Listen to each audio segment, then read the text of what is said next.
41. And at the revolution of the year, the sons of Jacob journeyed from Shechem, and they came to Hebron, to their father Isaac. And they dwelt there, but their flocks and herds they fed daily in Shechem, for there was there in those days good and fat pasture. And Jacob and his sons and all their household dwelt in the valley of Hebron. And it was in those days in that year, being the 106th year of the life of Jacob, in the 10th year of Jacob's coming from Padanaram, that Leah the wife of Jacob died. She was 51 years old when she died in Hebron.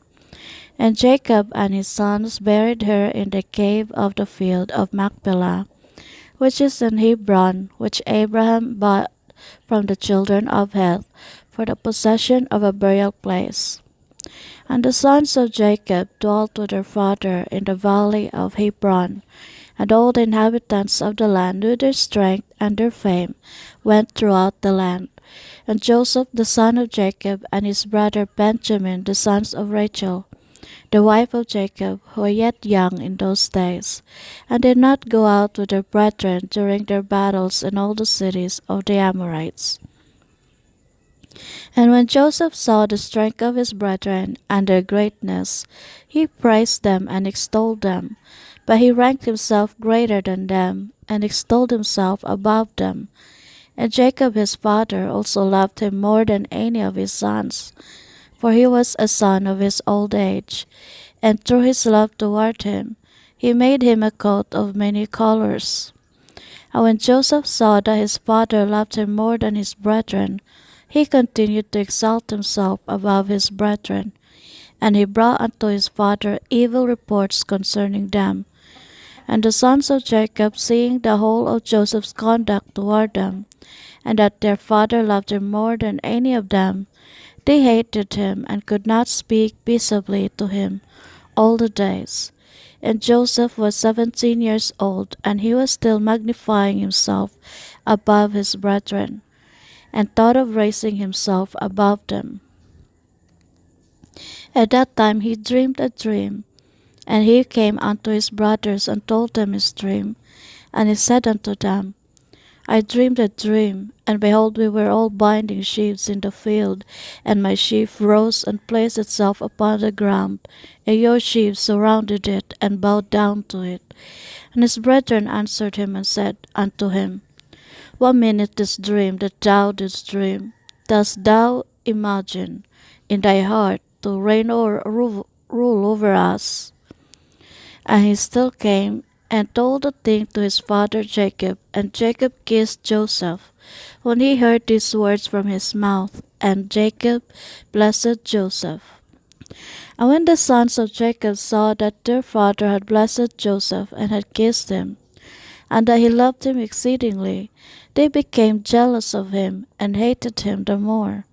And after this Joseph dreamed another dream, and related the dream to his father in the presence of his brethren. And Joseph said unto his father and brethren, Behold, I have again dreamed a dream, and behold, the sun and the moon and the 11 stars bow down to me. And his father heard the words of Joseph and his dream.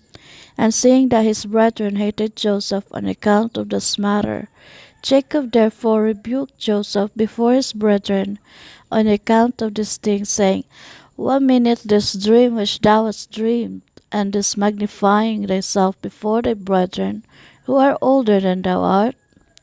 Dost thou imagine in thy heart that I and thy mother and thy 11 brethren will come and bow down to thee, that thou speakest these things?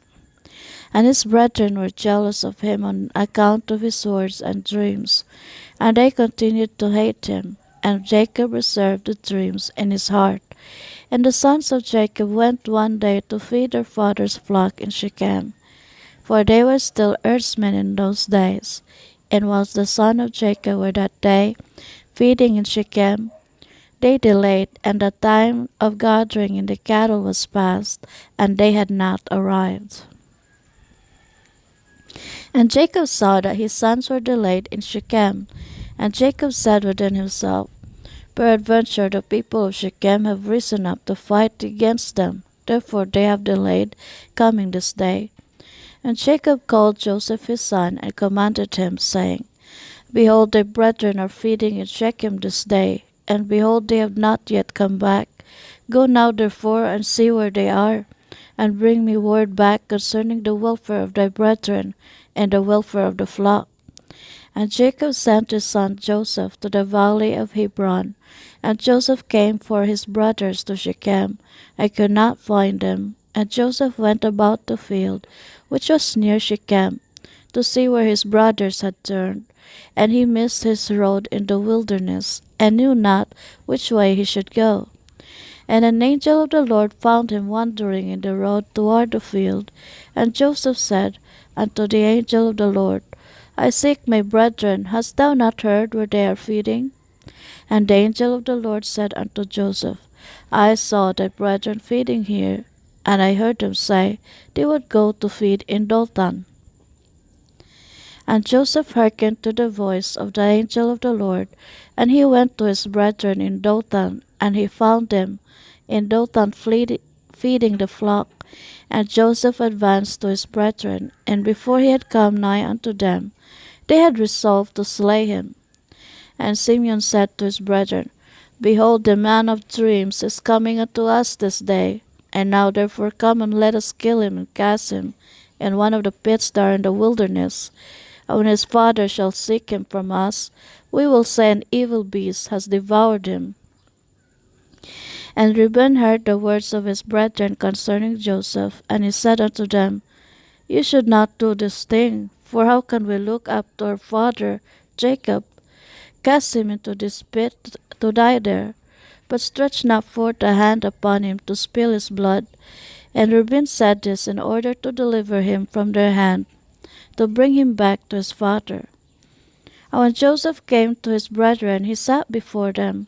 And they rose upon him and seized him, and smote him to the earth, and stripped the coat of many colors which he had on. And they took him and cast him into a pit, and in the pit there was no water, but serpents and scorpions. And Joseph was afraid of the serpents and scorpions that were in the pit. And Joseph cried out with a loud voice. And the Lord hid the serpents and scorpions in the sides of the pit, and they did no harm unto Joseph. And Joseph called out from the pit to his brethren, and said unto them, What have I done unto you? And in what have I sinned? Why do you not fear the Lord concerning me? Am I not of your bones and flesh? And is not Jacob your father, my father? Why do you do this thing unto me this day? And how will you be able to look up to our father Jacob? And he continued to cry out and call unto his brethren from the pit, and he said, O Judah, Simeon, and Levi, my brethren, lift me up from the place of darkness in which you have placed me, and come this day to have compassion on me, yea, children of the Lord, and sons of Jacob my father. And if I have sinned unto you, are you not the sons of Abraham, Isaac, and Jacob?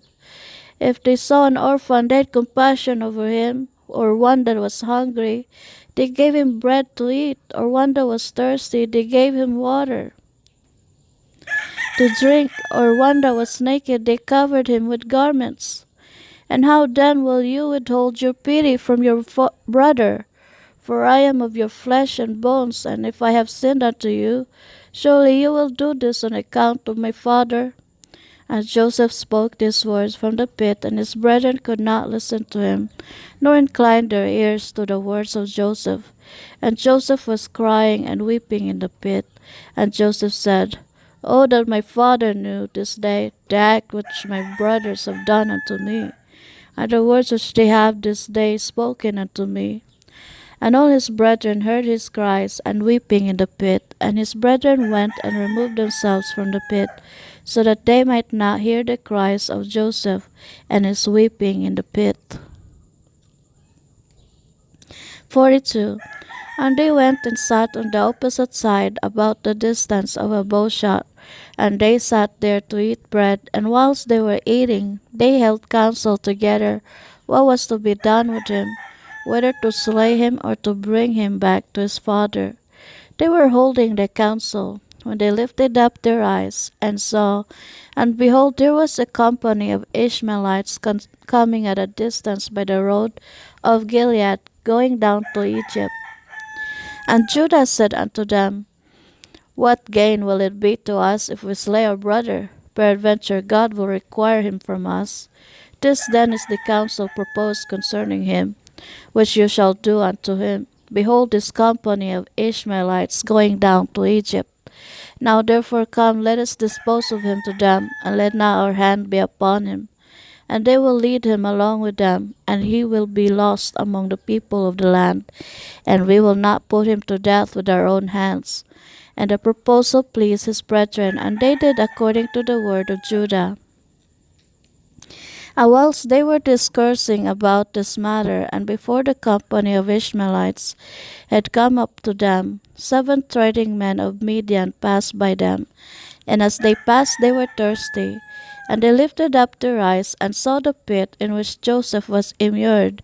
And they looked, and behold, every species of bird was upon him. And these Midianites ran to the pit to drink water, for they thought that it contained water. And on coming before the pit, they heard the voice of Joseph crying and weeping in the pit. And they looked down into it, and they saw, and behold, there was a youth of comely appearance and well favored. And they called unto him, and said, Who art thou, and who brought thee hither? And who placed thee in this pit in the wilderness? And they all assisted to raise up Joseph, and they drew him out, and brought him up from the pit, and took him and went away on their journey, and passed by his brethren. And they said unto them, Why do you do this, to take our servant from us, and to go away?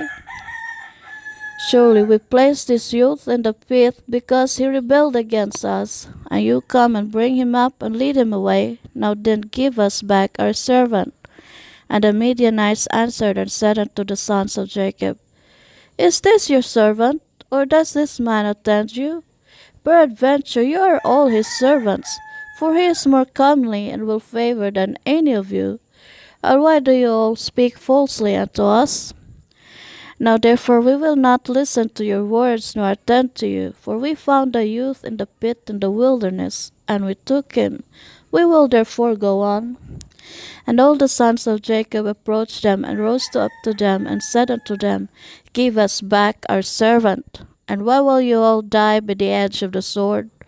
And the Midianites cried out against them, and they drew their swords, and approached to fight with the sons of Jacob. And behold, Simeon rose up from his seat against them, and sprang upon the ground, and drew his sword, and approached the Midianites, and he gave a terrible shout before them, so that his shouting was heard at a distance, and the earth shook at Simeon's shouting.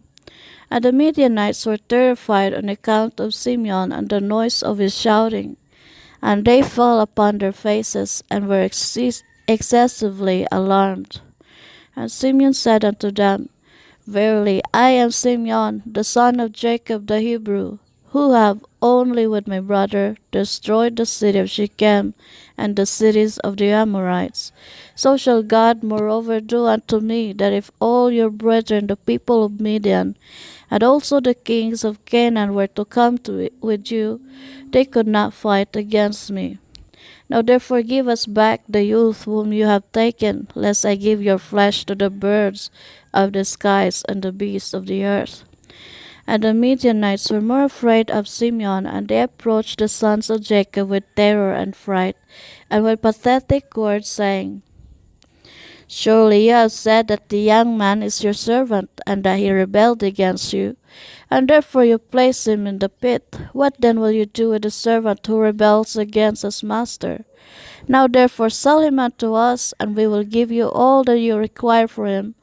And the Lord was pleased to do this, in order that the sons of Jacob should not slay their brother. And the Midianites saw that Joseph was of a comely appearance and well favored. They desired him in their hearts, and were urgent to purchase him from his brethren. And the sons of Jacob hearkened to the Midianites, and they sold their brother Joseph to them for 20 pieces of silver. And Reuben their brother was not with them. And the Midianites took Joseph and continued their journey to Gilead. They were going along the road, and the Midianites repented of what they had done in having purchased the young man. And one said to the other, "What is this thing that we have done in taking this youth from the Hebrews, who is of comely appearance and well favored? Perhaps this youth is stolen from the land of the Hebrews. And why then have we done this thing? And if he should be sought for and found in our hands, we shall die through him. Now surely hardy and powerful men have sold him to us, the strength of one whom you saw this day. Perhaps they stole him from his land with their might and with their powerful arm, and have therefore sold him to us for a small value which we gave unto them." And whilst they were thus discoursing together, they looked, and behold, the company of Ishmaelites, which was coming at first, and which the sons of Jacob saw, was advancing toward the Midianites. And the Midianites said to each other, "Come, let us sell this youth to the company of Ishmaelites who are coming toward us, and we will take for him the little that we gave for him, and we will be delivered from his evil." And they did so, and they reached the Ishmaelites, and the Midianites sold Joseph to the Ishmaelites for 20 pieces of silver, which they had given for him to his brethren.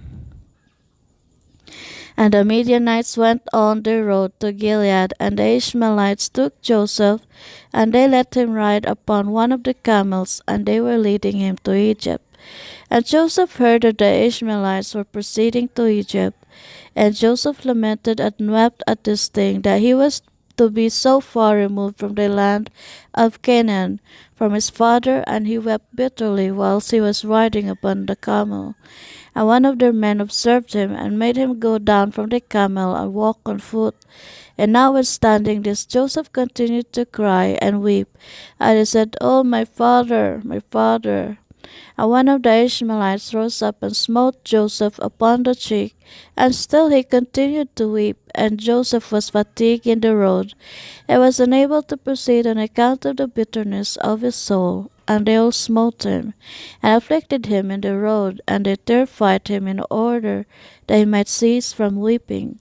And the Lord saw the ambition of Joseph and his trouble, and the Lord brought down upon those men darkness and confusion, and the hand of every one that smote him became withered. And they said to each other, "What is this thing that God has done to us in the road?" And they knew not that this befell them on account of Joseph. And the men proceeded on the road, and they passed along the road of Ephrath, where Rachel was buried. And Joseph reached his mother's grave, and Joseph hastened and ran to his mother's grave, and fell upon the grave and wept. And Joseph cried aloud upon his mother's grave, and he said, "O my mother, O thou who didst give me birth, awake now and rise and see thy son, how he has been sold for a slave, and no one to pity him. O rise and see thy son, weep with me on account of my troubles, and see the heart of my brethren. Arouse, my mother, arouse, awake from thy sleep for me. I direct thy battles against my brethren. O how have they stripped me of my coat, and sold me already twice for a slave, and separated me from my father, and there is no one to pity me. Arouse and lay thy cause against them before God, and see whom God will justify in the judgment, and whom he will condemn. Rise, O my mother, rise, awake from thy sleep, and see my father, how his soul is with me this day, and comfort him and ease his heart." And Joseph continued to speak these words, and Joseph cried aloud and wept bitterly upon his mother's grave. And he ceased speaking, and from bitterness of heart he became still as a stone upon the grave. And Joseph heard a voice speaking to him from beneath the ground, which answered him with bitterness of heart, and with a voice of weeping and praying in these words, "My son, my son Joseph, I have heard the voice of thy weeping, and the voice of thy lamentation. I have seen thy tears, I know thy troubles, my son, and it grieves me for thy sake, and abundant grief is added to my grief. Now therefore, my son, Joseph, my son, hope to the Lord, and wait for him, and do not fear, for the Lord is with thee. He will deliver thee from all trouble. Rise, my son, go down unto Egypt with thy masters, and do not fear, for the Lord is with thee, my son. And she continued to speak like unto these words unto Joseph, and she was still. And Joseph heard this, and he wondered greatly at this, and he continued to weep. And after this one of the Ishmaelites observed him crying and weeping upon the grave, and his anger was kindled against him, and he drove him from there, and he smote him and cursed him. And Joseph said unto the men, May I find grace in your sight to take me back to my father's house, and he will give you abundance of riches. And they answered him, saying, Art thou not a slave? And where is thy father? And if thou hadst a father, thou wouldst not already at twice have been sold for a slave for so little value. And their anger was still roused against him, and they continued to smite him and to chastise him. And Joseph wept bitterly. And the Lord saw Joseph's affliction, and Lord again smote these men, and chastised them. And the Lord caused darkness to envelop them upon the earth, and the lightning flashed, and the thunder roared, and the earth shook at the voice of the thunder and of the mighty wind. And the men were terrified, and knew not where they should go. And the beasts and camels stood still, and they led them. But they would not go. They smote them, and they crouched upon the ground. And the men said to each other, What is this that God has done to us? What are our transgressions, and what are our sins, that this thing has thus befallen us? And one of them answered and said unto them, Perhaps on account of the sin of afflicting this slave has this thing happened this day to us. Now therefore implore him strongly to forgive us, and then we shall know on whose account this evil befalleth us. And if God shall have compassion over us, then we shall know that all this cometh to us on account of the sin of afflicting this slave. And the men did so, and they supplicated Joseph and pressed him to forgive them. And they said, We have sinned to the Lord and to thee. Now therefore vouchsafe to request of thy God that he shall put away this death from amongst us, for we have sinned to him. And Joseph did according to their words, and the Lord hearkened to Joseph, and the Lord put away the plague which he had inflicted upon those men on account of Joseph. And the beasts rose up from the ground, and they conducted them, and they went on. And the raging storm abated, and the earth became tranquilized. And the men proceeded on their journey to go down to Egypt. And the men knew that this evil had befallen them on account of Joseph. And they said to each other, Behold, we know that this was on account of his affliction that this evil befell us. Now therefore why shall we bring this death upon our souls? Let us hold counsel what to do to this slave. And one answered and said, Surely he told us to bring him back to his father. Now therefore come, let us take him back, and we will go to that place they will tell us, and take from his family the price that we gave for him, and we will then go away. And one answered again and said, Behold, this counsel is very good, but we cannot do so, for the way is very far from us, and we cannot go out of our road. And one more answered and said unto them, This is the counsel to be adopted. We will not swerve from it. Behold, we are this day going to Egypt, and when we shall have come to Egypt, we will sell him there at a high price, and we will be delivered from his evil. And this thing pleased the men, and they did so, and they continued their journey to Egypt with Joseph.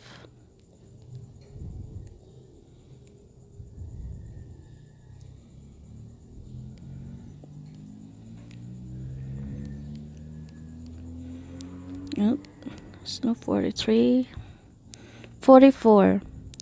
And the sons of Ishmael, who had bought Joseph from the Midianites, who had bought him from his brethren, went to Egypt with Joseph. 43. And when the sons of Jacob had sold their brother Joseph to the Midianites, their hearts were smitten on account of him, and they repented of their acts, and they sought for him to bring him back, but could not find him. And Reuben returned to the pit in which Joseph had been put, in order to lift him out and restore him to his father. And Reuben stood by the pit, and he heard not a word. And he called out, Joseph, Joseph, and no one answered or uttered a word. And Reuben said, Joseph has died through fright, or some serpent has caused his death. And Reuben descended into the pit, and he searched for Joseph, and could not find him in the pit. And he came out again. And Reuben tore his garments, and he said, The child is not there, and how shall I reconcile my father about him if he be dead? And he went to his brethren, and found them grieving on account of Joseph, and counseling together how to reconcile their father about him. And Reuben said unto his brethren, I came to the pit, and behold, Joseph was not there. What then shall we say unto our father? For my father will only seek the lad from me. And his brethren answered him, saying, Thus and thus we did, and our hearts afterwards smote us on account of this act. And we now sit to seek a pretext, how we shall reconcile our father to it. And Reuben said unto them, What is this ye have done to bring down the gray hairs of our father in sorrow to the grave? The thing is not good that you have done.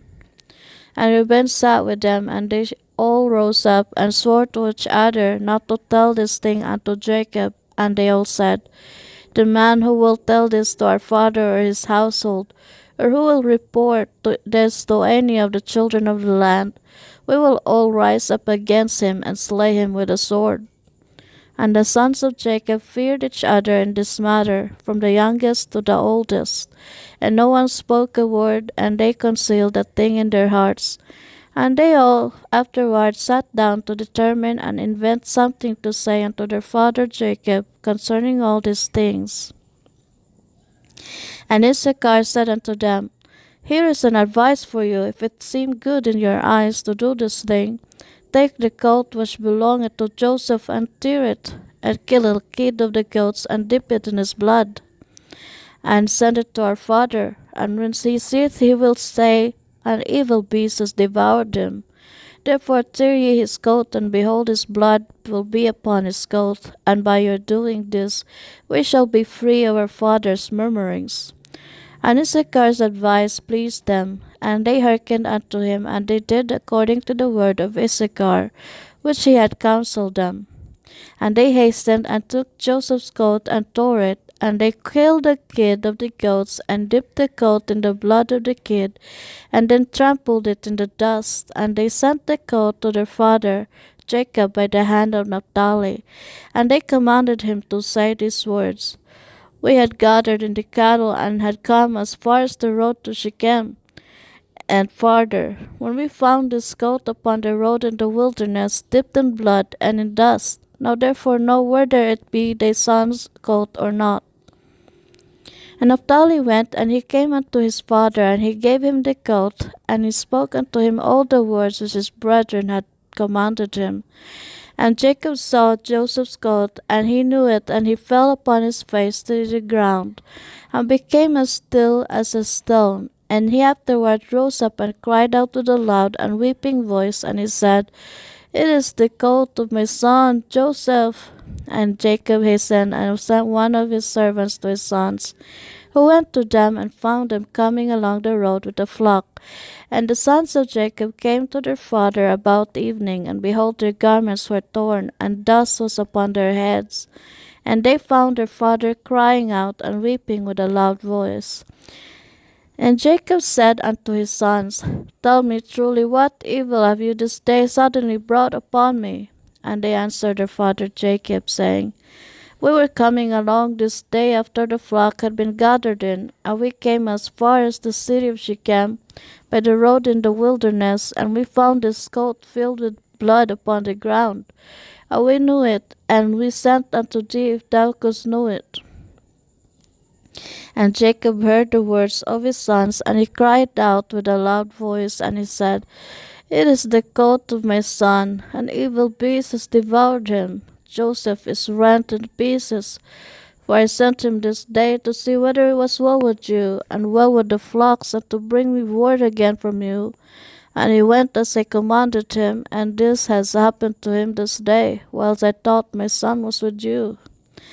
And the sons of Jacob answered and said, He did not come to us, neither have we seen him from the time of our going out from thee until now.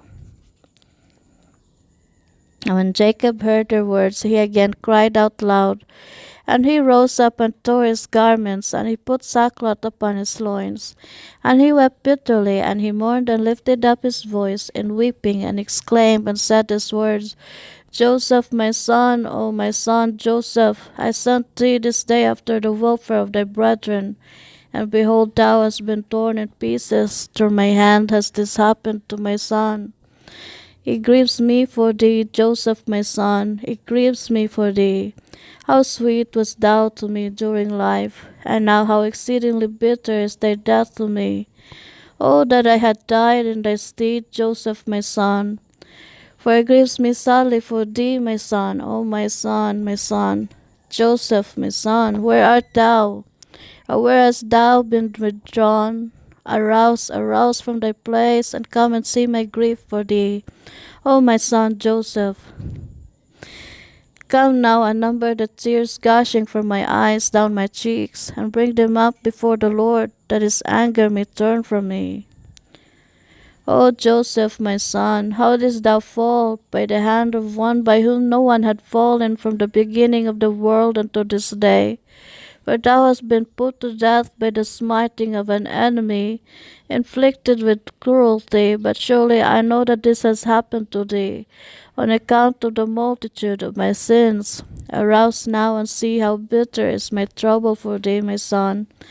Although I did not rear thee, nor fashion thee, nor give thee breath and soul, but it was God who formed thee, and built thy bones, and covered them with flesh, and breathed in thy nostrils the breath of life, and then he gave thee unto me. Now truly God who gave thee unto me, he has taken thee from me, and such then has befallen thee. And Jacob continued to speak like unto these words concerning Joseph, and he wept bitterly. And he fell to the ground and became still. And all the sons of Jacob, seeing their father's trouble, they repented of what they had done, and they also wept bitterly. And Judah rose up and lifted up his father's head from the ground, and placed it upon his lap, and he wiped his father's tears from his cheeks. And Judah wept an exceeding great weeping, whilst his father's head was reclining upon his lap, still as a stone. And the sons of Jacob saw their father's trouble, and they lifted up their voices and continued to weep. And Jacob was yet lying upon the ground, still as a stone. And all his sons and his servants' children rose up and stood round him to comfort him. And he refused to be comforted. And the whole household of Jacob rose up and mourned a great mourning on account of Joseph and their father's trouble. And the intelligence reached Isaac, the son of Abraham, the father of Jacob, and he wept bitterly on account of Joseph, he and all his household. And he went from the place where he dwelt in Hebron, and his men with him, and he comforted Jacob his son, and he refused to be comforted. And after this Jacob rose up from the ground, and his tears were running down his cheeks. And he said unto his sons, Rise up, and take your swords and your bows, and go forth into the field, and seek whether you can find my son's body, and bring it unto me, that I may bury it. Seek also, I pray you, among the beasts, and hunt them, and that which shall come the first before you cease, and bring it unto me. Perhaps the Lord will this day pity my affliction, and prepare before you that which did tear my son in pieces, and bring it unto me, and I will avenge the cause of my son. And his sons did as their father had commanded them, and they rose up early in the morning, and each took his sword and his bow in his hand, and they went forth into the field to hunt the beast. And Jacob was still crying aloud and weeping, and walking to and fro in the house. and smiting his hands together, saying, Joseph, my son, Joseph, my son. And the sons of Jacob went into the wilderness to seize the beast, and behold, a wolf came toward them. And they seized him, and brought him unto their father. And they said unto him, This is the first we have found, and we have brought him unto thee, as thou didst command us, and thy son's body we could not find. And Jacob took the beast from the hands of his sons, and he cried out with a loud and weeping voice, holding the beast in his hand, and he spoke with a bitter heart unto the beast. Why didst thou devour my son Joseph? And how didst thou have no fear of the God of the earth, or of my trouble for my son Joseph? And thou didst devour my son for naught, because he committed no violence, and is thereby render me culpable in his account. Therefore God will require him that is persecuted. And the Lord opened the mouth of the beast in order to comfort Jacob with its words. And he answered Jacob and spoke these words unto him, As God liveth who created us in the earth, and as thy soul liveth, my Lord, I did not see thy son, neither did I tear him to pieces, but from a distant land I also came to seek my son who went from me this day, and I know not whether he be living or dead. And I came this day into the field to seek my son, and your sons found me, and seized me, and increased my grief, and have this day brought me before thee, and I have now spoken all my words to thee. And now therefore, O Son of man, I am in thy hands, and do unto me this day as it may seem good in thy sight. But by the life of God who created me, I did not see thy son, nor did I tear him to pieces. Neither has the flesh of man entered my mouth all the days of my life. And when Jacob heard the words of the beast, he was greatly astonished, and sent forth the beast from his hand, and she went her way. And Jacob was still crying aloud and weeping for Joseph day after day, and he mourned for his son many days. 44. And the sons of Ishmael, who had bought Joseph from the Midianites, who had bought him from his brethren, went to Egypt with Joseph, and they came upon the borders of Egypt. When they came near unto Egypt, they met 4 men of the sons of Medan, the son of Abraham, who had gone forth from the land of Egypt on their journey. And the Ishmaelites said unto them, Do you desire to purchase this slave from us? And they said, Deliver him over to us. And they delivered Joseph over to them. And they beheld him, that he was a very comely youth, and they purchased him for 20 shekels. And the Ishmaelites continued their journey to Egypt, and the Midianim also returned that day to Egypt.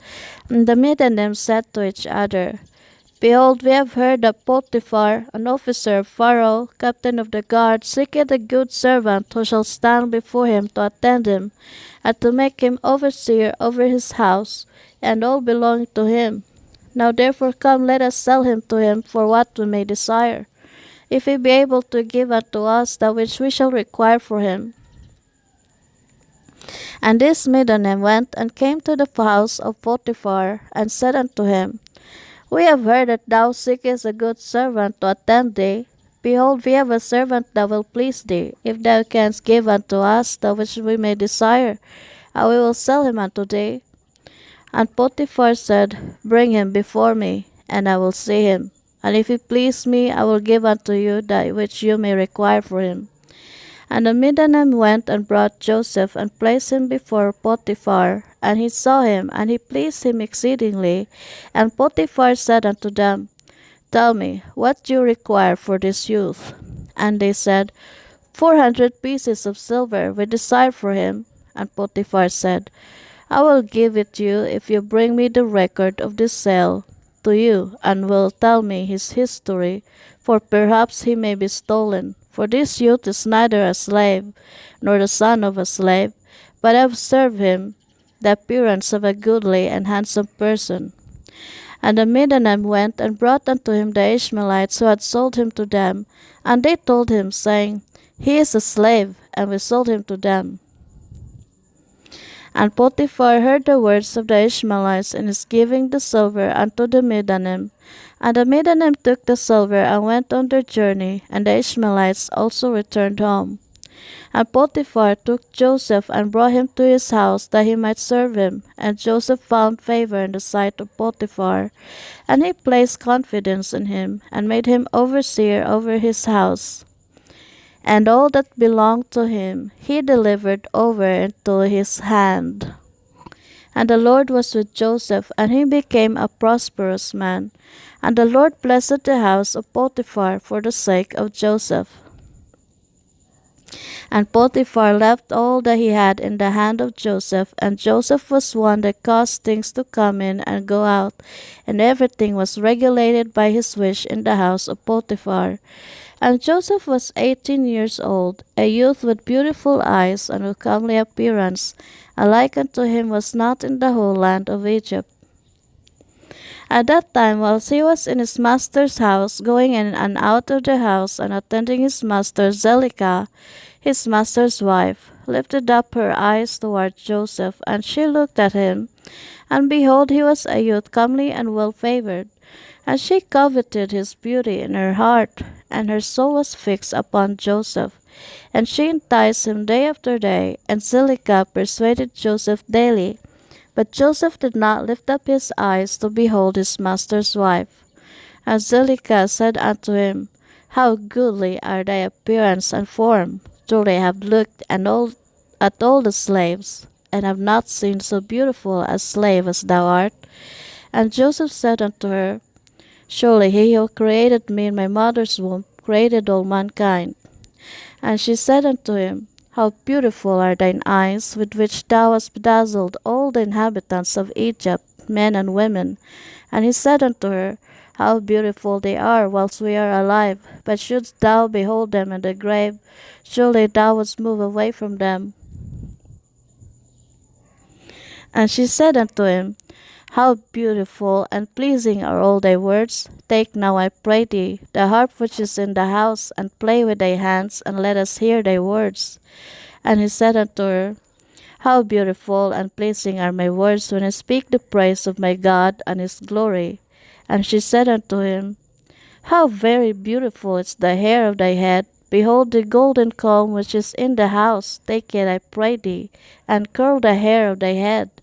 And he said unto her, How long wilt thou speak these words? Cease to utter these words to me, and rise and attend to thy domestic affairs. And she said unto him, There is no one in my house, and there is nothing to attend to but to thy words and to thy wish. Yet notwithstanding all this, she could not bring Joseph unto her, neither did he place his eyes upon her, but directed his eyes below to the ground. And Zelicah desired Joseph in her heart that he should lie with her. And at the time that Joseph was sitting in the house doing his work, Zelicah came and sat before him. And she enticed him daily with her discourse to lie with her, or ever to look at her, but Joseph would not hearken to her. And she said unto him, If thou wilt not do according to my words, I will chastise thee with the punishment of death, and put an iron yoke upon thee. And Joseph said unto her, Surely God who created man looseth the fetters of prisoners, and it is he who will deliver me from thy prison and from thy judgment. And when she could not prevail over him to persuade him, and her soul being still fixed upon him, her desire threw her into a grievous sickness. And all the women of Egypt came to visit her, and they said unto her, Why art thou in this declining state? Thou that lackest nothing, surely thy husband is a great and esteemed prince in the sight of the king. Shouldest thou lack anything of what thy heart desireth? And Zelicah answered them, saying, This day it shall be made known to you, whence this disorder springs in which you see me. And she commanded her maid servants to prepare food for all the women, and she made a banquet for them, and all the women ate in the house of Zelicah. And she gave them knives to peel the citrons to eat them. And she commanded that they should dress Joseph in costly garments, and that he should appear before them. And Joseph came before their eyes, and all the women looked on Joseph, and could not take their eyes off from him. And they all cut their hands with the knives, they had in their hands, and all the citrons that were in their hands were filled with blood. And they knew not what they had done, but they continued to look at the beauty of Joseph, and did not turn their eyelids from him. And Silica saw what they had done, and she said unto them, What is this work that you have done? Behold, I gave you citrons to eat, and you have all cut your hands. And all the women saw their hands, and behold, they were full of blood, and their blood flowed down upon their garments. And they said unto her, This slave in your house has overcome us. We could not turn our eyelids from him on account of his beauty. And she said unto them, Surely this happened to you in the moment that you looked at him, and you could not contain yourselves from him. How then can I refrain when he is constantly in my house, and I see him day after day going in and out of my house? How then can I keep from declining or even from perishing on account of this? And they said unto her, The words are true. For who can see this beautiful form in the house, and refrain from him? And is he not thy slave, and attendant in thy house? And why dost thou not tell him that which is in thy heart, and suffers thy soul to perish through this matter? And she said unto them, I am daily endeavoring to persuade him, and he will not consent to my wishes, and I promise him everything that is good. And yet I could meet with no return from him. I am therefore in a declining state, as you see. Angelica became very ill on account of her desire toward Joseph, and she was desperately lovesick on account of him, and all the people of the house of Zelica and her husband knew nothing of this matter. The Zelica was ill on account of her love to Joseph, and all the people of her house asked her, saying, Why art thou ill and declining, and lackest nothing? And she said unto them, I know not this thing which is daily increasing upon me. And all the women and her friends came daily to see her.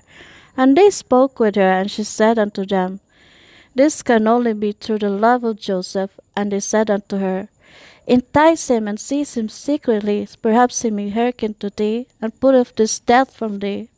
And Zelica became worse from her love to Joseph, and she continued to decline till she had scarce strength to stand. And on a certain day Joseph was doing his master's work in the house, and Zelica came secretly, and fell suddenly upon him. And Joseph rose up against her, and he was more powerful than she, and he brought her down to the ground. And Zelica wept on account of the desire of her heart toward him, and she supplicated him with weeping.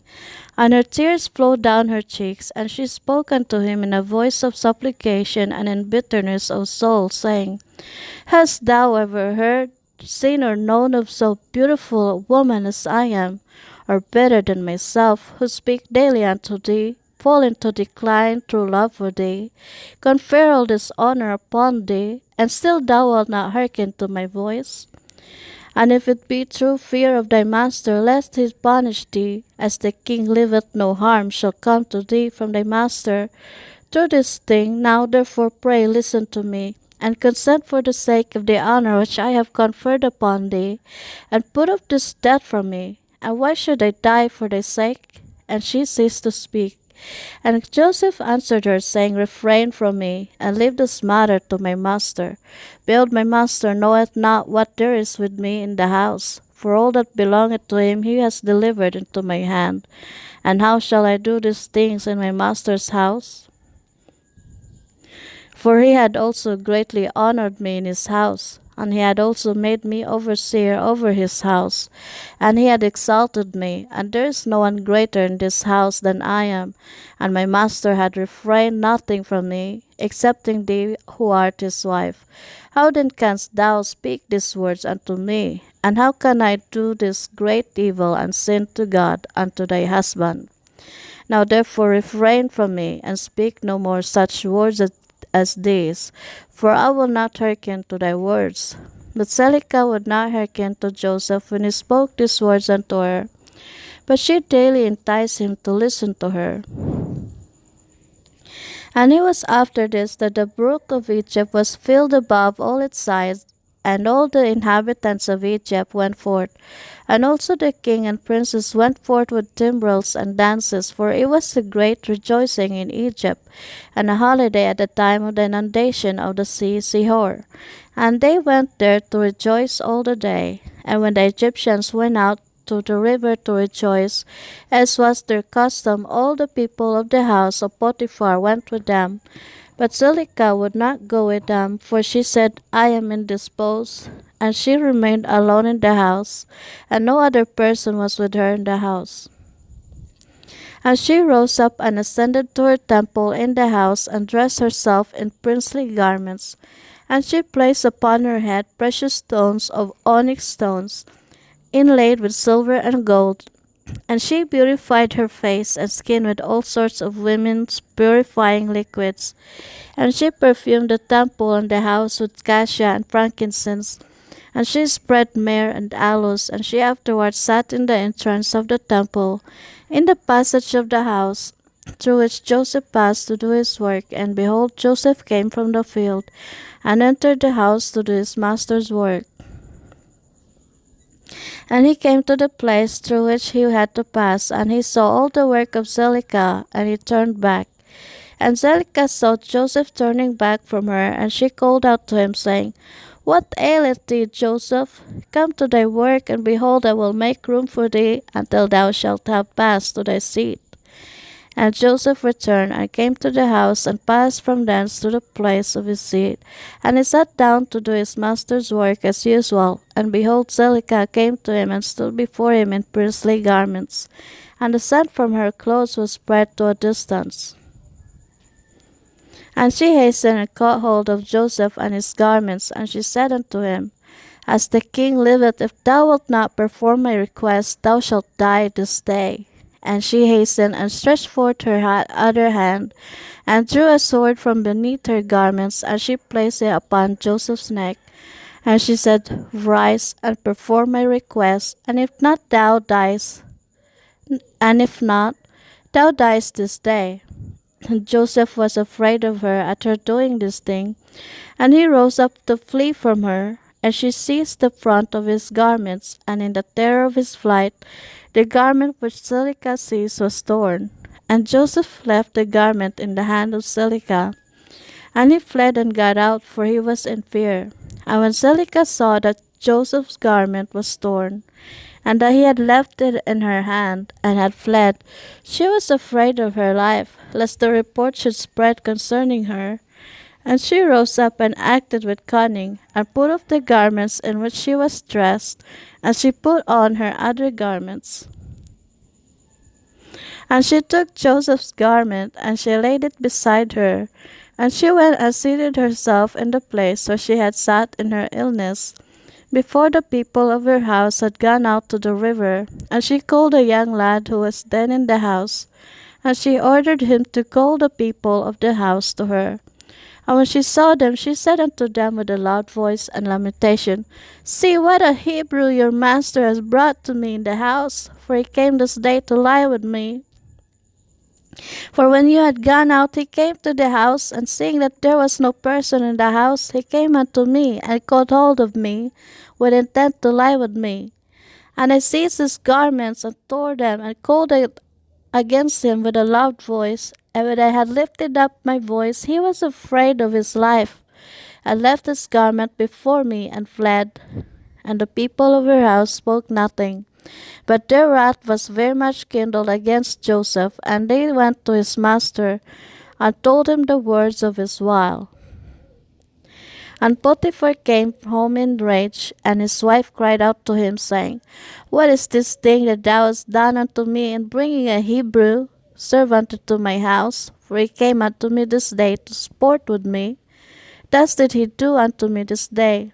And Potiphar heard the words of his wife, and he ordered Joseph to be punished with severe stripes, and they did so to him. And whilst they were smiting him, Joseph called out with a loud voice, and he lifted up his eyes to heaven, and he said, O Lord God, thou knowest that I am innocent of all these things, and why shall I die this day through falsehood? by the hand of these uncircumcised wicked men, whom thou knowest? Whilst Potiphar's men were beating Joseph, he continued to cry out and weep. And there was a child there 11 months old, and the Lord opened the mouth of the child, and he spake these words before Potiphar's men, who were smiting Joseph, saying, What do you want of this man? And why do you do this evil unto him? My mother speaketh falsely and uttered lies. Thus was the transaction. And the child told them accurately all that happened, and all the words of Zelicah to Joseph. Day after day did he declare unto them. And all the men heard the words of the child, and they wondered greatly at the child's words. And the child ceased to speak, and became still.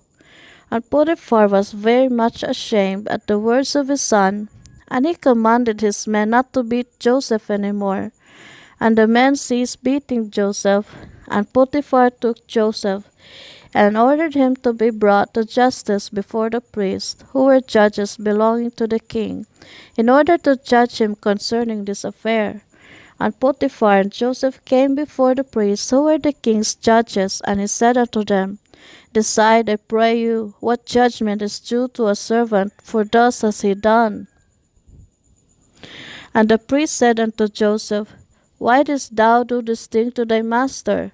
And Joseph answered them, saying, Not so, my lords.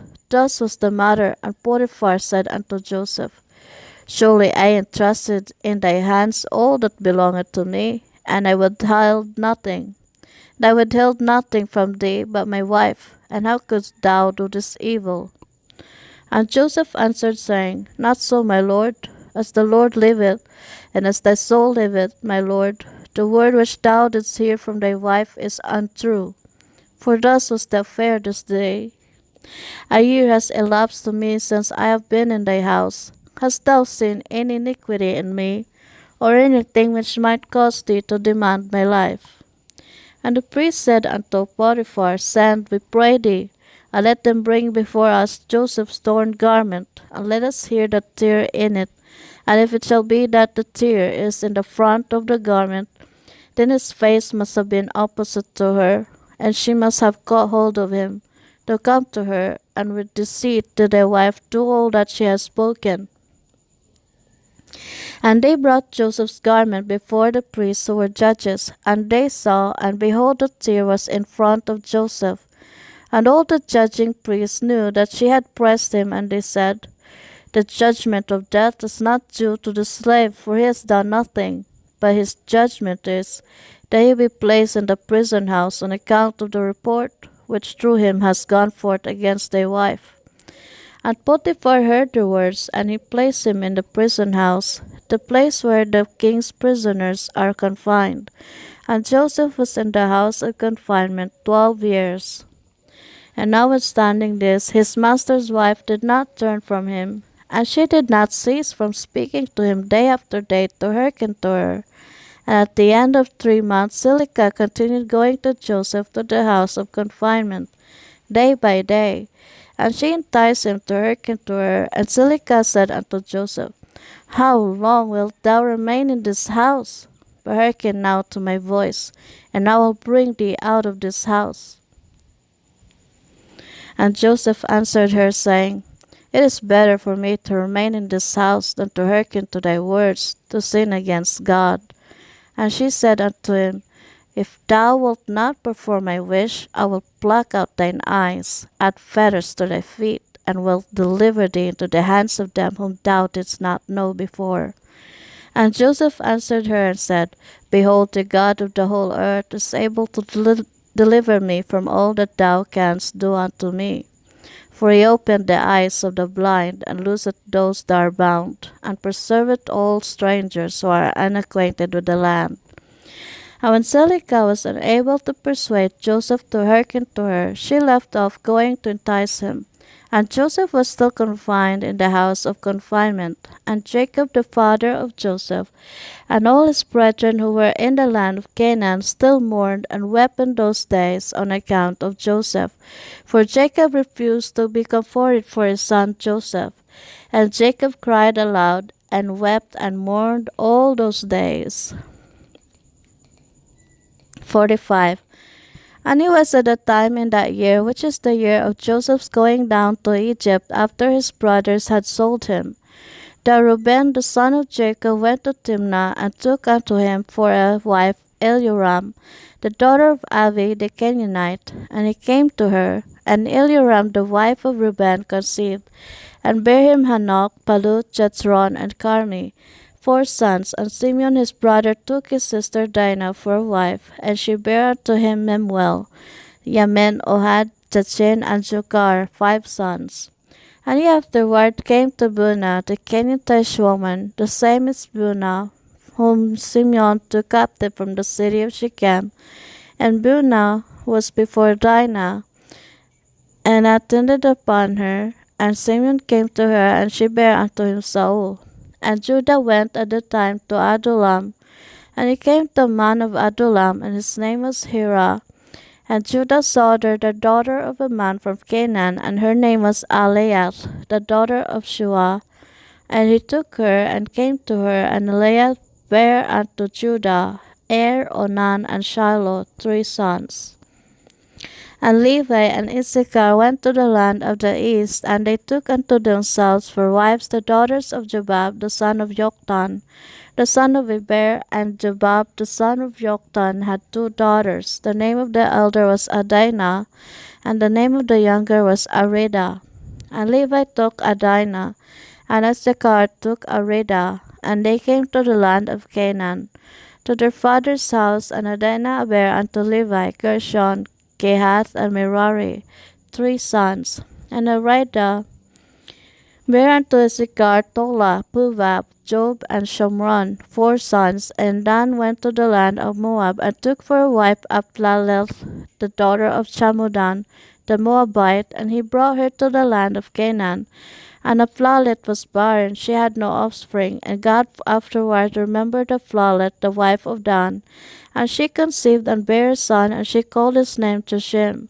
And Gad and Naphtali went to Haran, and took from thence the daughters of Amoram, the son of Uz, the son of Nahor, for wives.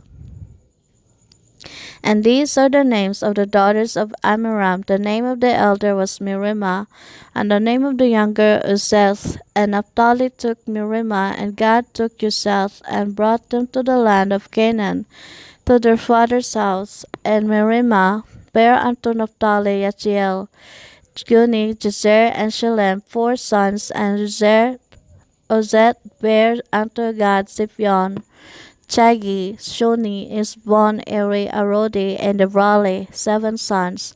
And Asher went forth and took Adon, the daughter of Aphlal, the son of Hadad, the son of Ishmael, for wife, and he brought her to the land of Canaan. And Adon, the wife of Asher, died in those days. She had no offspring. And it was after the death of Adon that Asher went to the other side of the river, and took a wife Hadorah, the daughter of Abimael, the son of Eber, the son of Shem. And the young woman was of a comely appearance, and a woman of sense, and she had been the wife of Malchiel, the son of Elam, the son of Shem. And Hadorah bare a daughter unto Malchiel, and he called her name Shirach. And Malchiel died after this, and Hadorah went and remained in her father's house. And after the death of the wife at Asher, he went and took Hadorah for a wife, and brought her to the land of Canaan. And Shirach her daughter he also brought with them, and she was 3 years old. And the damsel was brought up in Jacob's house. And the damsel was of a comely appearance, and she went in the sanctified ways of the children of Jacob. She lacked nothing, and the Lord gave her wisdom and understanding. And Hadorah the wife of Asher conceived, and bare unto him Yimnah, Yeshva, Yishvi, and Beriah, 4 sons. And Zebulun went to Midian, and took for a wife Merisha, the daughter of Molad, the son of Abidah, the son of Midian, and brought her to the land of Canaan. And Merusha bare unto Zebulun Sered, Elon, and Yakliel, 3 sons. And Jacob sent to Aram the son of Zobah, the son of Terah, And he took for his son Benjamin Michaliah, the daughter of Aram, and she came to the land of Canaan to the house of Jacob. And Benjamin was 10 years old when he took Michaliah, the daughter of Aram, for wife. And Michaliah conceived and bare unto Benjamin Bela, Becher, Ashbel, Gera, and Naaman, 5 sons. And Benjamin went afterward and took for a wife Arbath, the daughter of Shamron, the son of Abraham, in addition to his first wife, and he was 18 years old. And Rebat bare unto Benjamin Achi, Vosh, Mupim, Chupim, and Ord, 5 sons. And in those days Jodah went to the house of Shem and took Tamar, the daughter of Elam, the son of Shem, for a wife for his firstborn Er. And Er came to his wife Tamar, and she became his wife. And when he came to her, he outwardly destroyed his seed, and his work was evil in the sight of the Lord, and the Lord slew him. And he was after the death of Er, Judah's firstborn, that Judah said unto Onan, Go to thy brother's wife, and marry her as the next of kin, and raise up seed to thy brother. And Onan took Tamar for a wife, and he came to her, and Onan also did like unto the work of his brother, and his work was evil. And his work was evil in the sight of the Lord, and he slew him also. And when Onan died, Judah said unto Tamar, Remain in thy father's house until my son Shiloh shall have grown up. And Judah did no more delight in Tamar, to give her unto Shiloh, for he said, Peradventure he will also die like his brothers. And Tamar rose up and went and remained in her father's house, and Tamar was in her father's house for some time. And at the revolution of the year, Aliat, the wife of Judah, died, and Judah was comforted for his wife. And after the death of Aliat, Judah went up with his friend Hera to Timnah to shear their sheep.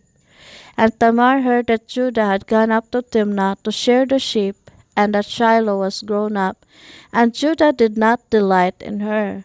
And Tamar rose up and put off the garments of her widowhood, and she put a veil upon her, and she entirely covered herself, and she went and sat in the public thoroughfare, which is upon the road to Timnah. And Judah passed and saw her, and took her, and he came to her, and she conceived by him. And at the time of being delivered, behold, there were twins in her womb. And he called the name of the first Perez, and the name of the second Zara. 46. In those days Joseph was still confined in the prison house in the land of Egypt. At that time the attendants of Pharaoh were standing before him, the chief of the butlers and the chief of the bakers, which belonged to the king of Egypt. And the butler took wine and placed it before the king to drink, and the baker placed bread before the king to eat. And the king drank of the wine and ate of the bread, he and his servants and ministers that ate at the king's table. And whilst they were eating and drinking, the butler and the baker remained there. And Pharaoh's minister found many flies in the wine which the butler had brought, and stones of nitre were found in the baker's bread.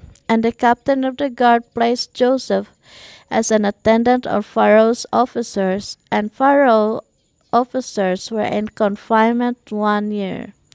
And at the end of the year they both dreamed dreams in one night, in the place of confinement where they were.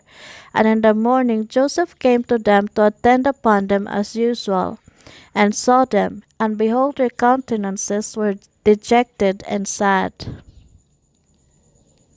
And Joseph asked them, Why are your countenances sad and dejected this day? And they said unto him, We dream a dream, and there is no one to interpret it. And Joseph said unto them, Relate, I pray you, your dream unto me, and God shall give you an answer of peace as you desire. And the butler related his dream unto Joseph, and he said, I saw in my dream, and behold, a large vine was before me, and upon that vine I saw 3 branches, and the vine speedily blossomed, and reached a great height, and its clusters were ripened and became grapes. And I took the grapes and pressed them in a cup and placed in Pharaoh's hand, and he drank. And Joseph said unto him, The 3 branches that were upon the vine are 3 days. Yet within 3 days the king will order thee to be brought out, and he will restore thee to thy office. And thou shalt give the king his wine to drink as at first when thou wast his butler.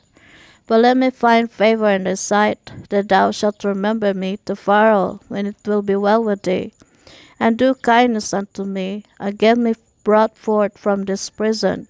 For I was stolen away from the land of Canaan, and was sold for a slave in this place. And also that which was told thee concerning my master's wife is false, for they placed me in this dungeon for naught.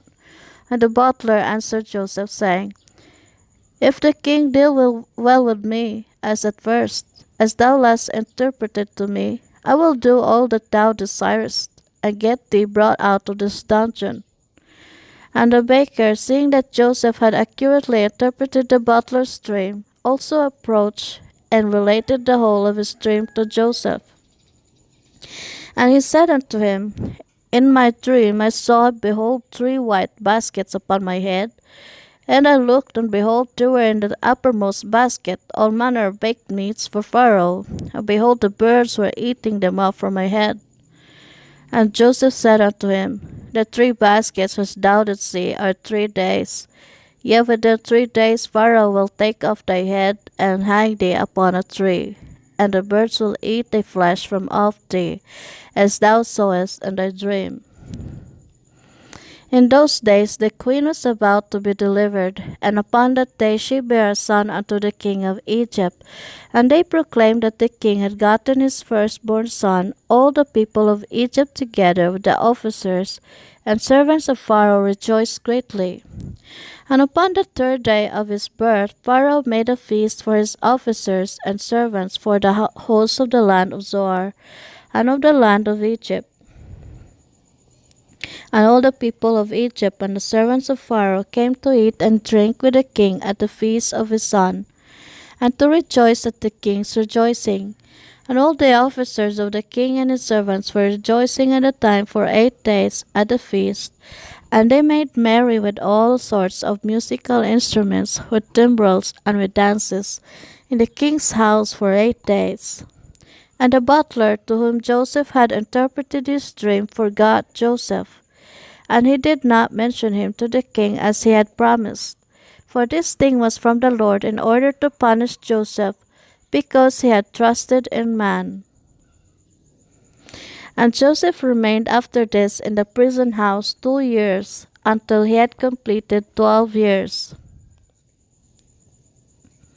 47.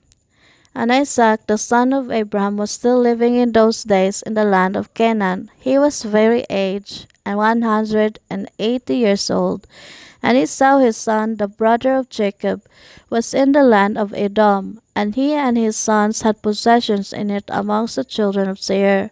And Esau heard that his father's time was drawing nigh to die.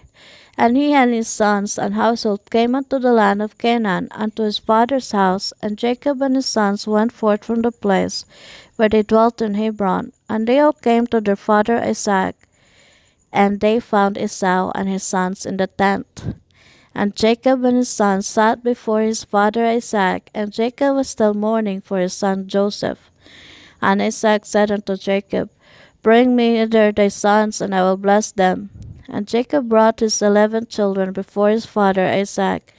And Isaac placed his hands upon all the sons of Jacob, and he took hold of them, and embraced them, and kissed them one by one. And Isaac blessed them on that day. And he said unto them, May the God of your fathers bless you, and increase your seed like the stars of heaven for number. And Isaac also blessed the sons of Esau, saying, May God cause you to be a dread and a terror to all that will behold you, and to all your enemies.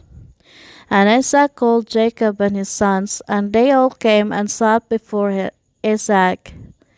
And Isaac said unto Jacob, The Lord God of the whole earth said unto me, Unto thy seed will I give this land for an inheritance if thy children keep my statutes and my ways. And I will perform unto them the oath which I swore unto thy father Abraham. Now therefore, my son, teach thy children and thy children's children to fear the Lord, and to go in the good way which please the Lord thy God. For if you keep the ways of the Lord and his statutes, the Lord will also keep unto you his covenant with Abraham. I will do well with you and your seed all the days.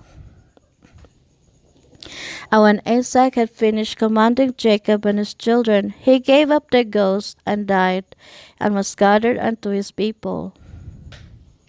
And Jacob and Esau fell upon the face of their father Isaac, and they wept. And Isaac was 180 years old when he died in the land of Canaan, and Hebron. And his sons carried him to the cave of Machpelah, which Abraham had bought from the children of Heth for a possession of a burial place. And all the kings of the land of Canaan went with Jacob and Esau to bury Isaac.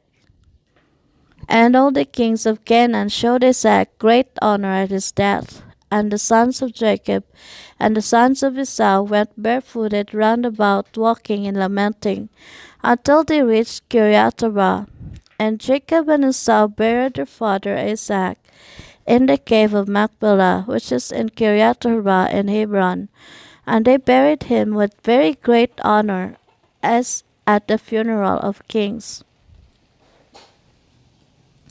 And Jacob and his sons, and Esau and his sons, and all the kings of Canaan made a great and heavy mourning, and they buried him, and mourned for him many days. And at the death of Isaac he left his cattle and his possessions, and all belonging to him, to his sons. And Esau said unto Jacob, Behold, I pray thee, all that our father has left, we will divide it in 2 parts, and I will have the choice. And Jacob said, We will do so. And Jacob took all that Isaac had left in the land of Canaan, the cattle and the property, and he placed them in 2 parts before Esau and his sons. And he said unto Esau, Behold, all this is before thee. Choose thou unto thyself the half which thou wilt take. And Jacob said unto Esau, Hear thou, I pray thee, what I will speak unto thee, saying, The Lord God of heaven and earth spoke unto our fathers Abraham and Isaac, saying, Unto thy seed will I give this land for an inheritance forever. Now therefore all that our father has left is before thee, and behold, all the land is before thee. Choose thou from them what thou desirest. If thou desirest the whole land, take it for thee and thy children forever. And thou wilt take these riches. And if thou desirest the riches, take it unto thee, and I will take this land for me and for my children, to inherit it forever. And Nebaioth the son of Ishmael was then in the land with his children. And Esau went on that day, and consulted him, saying, Thus has Jacob spoken unto me, and thus has he answered me. Now give thy advice, and we will hear. And Nebaioth said, What is this that Jacob hath spoken unto thee? Behold, all the children of Canaan are dwelling securely in their land. And Jacob saith, He will inherit it with his seed all the days. Go now therefore, and take all thy father's riches, and leave Jacob thy brother in the land, as he has spoken.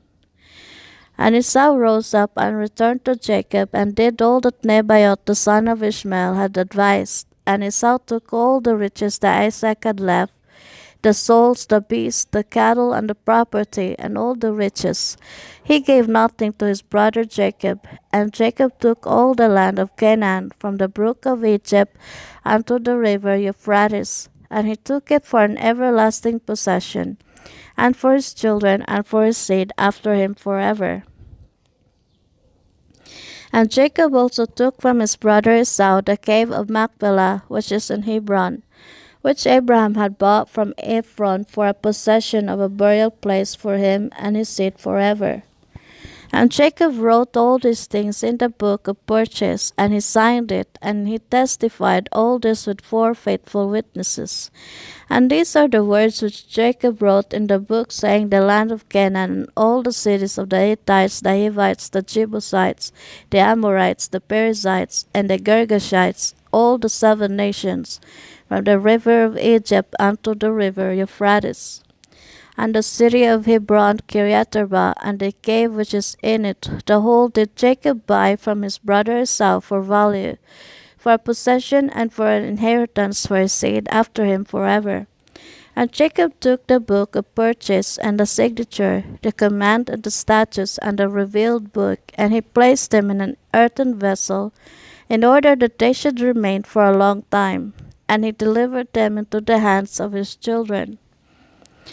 Esau took all that his father had left him after his death from his brother Jacob, and he took all the property from man and beast, camel and ass, ox and lamb, silver and gold, stones and bdellium, and all the riches which had belonged to Isaac, the son of Abraham. There was nothing left which Esau did not take unto himself from all that Isaac had left after his death.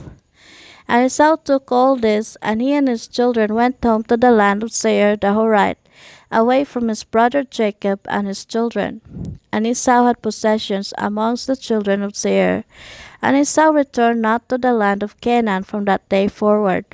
And the whole land of Canaan became an inheritance to the children of Israel for an everlasting inheritance.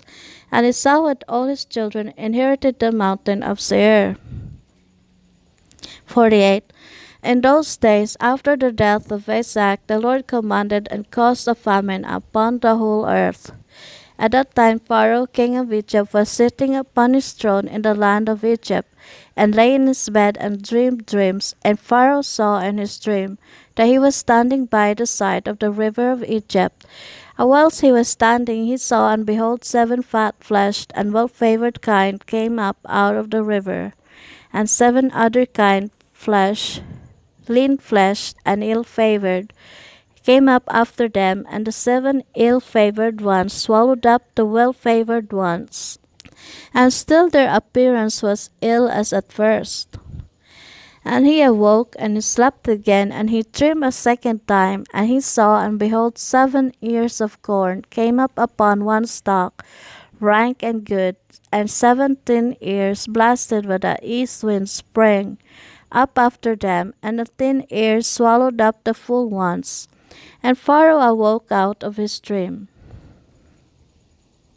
And in the morning the king remembered his dreams, and his spirit was sadly troubled on account of his dreams. And the king hastened and sent a call for all the magicians of Egypt and the wise men, and they came and stood before Pharaoh.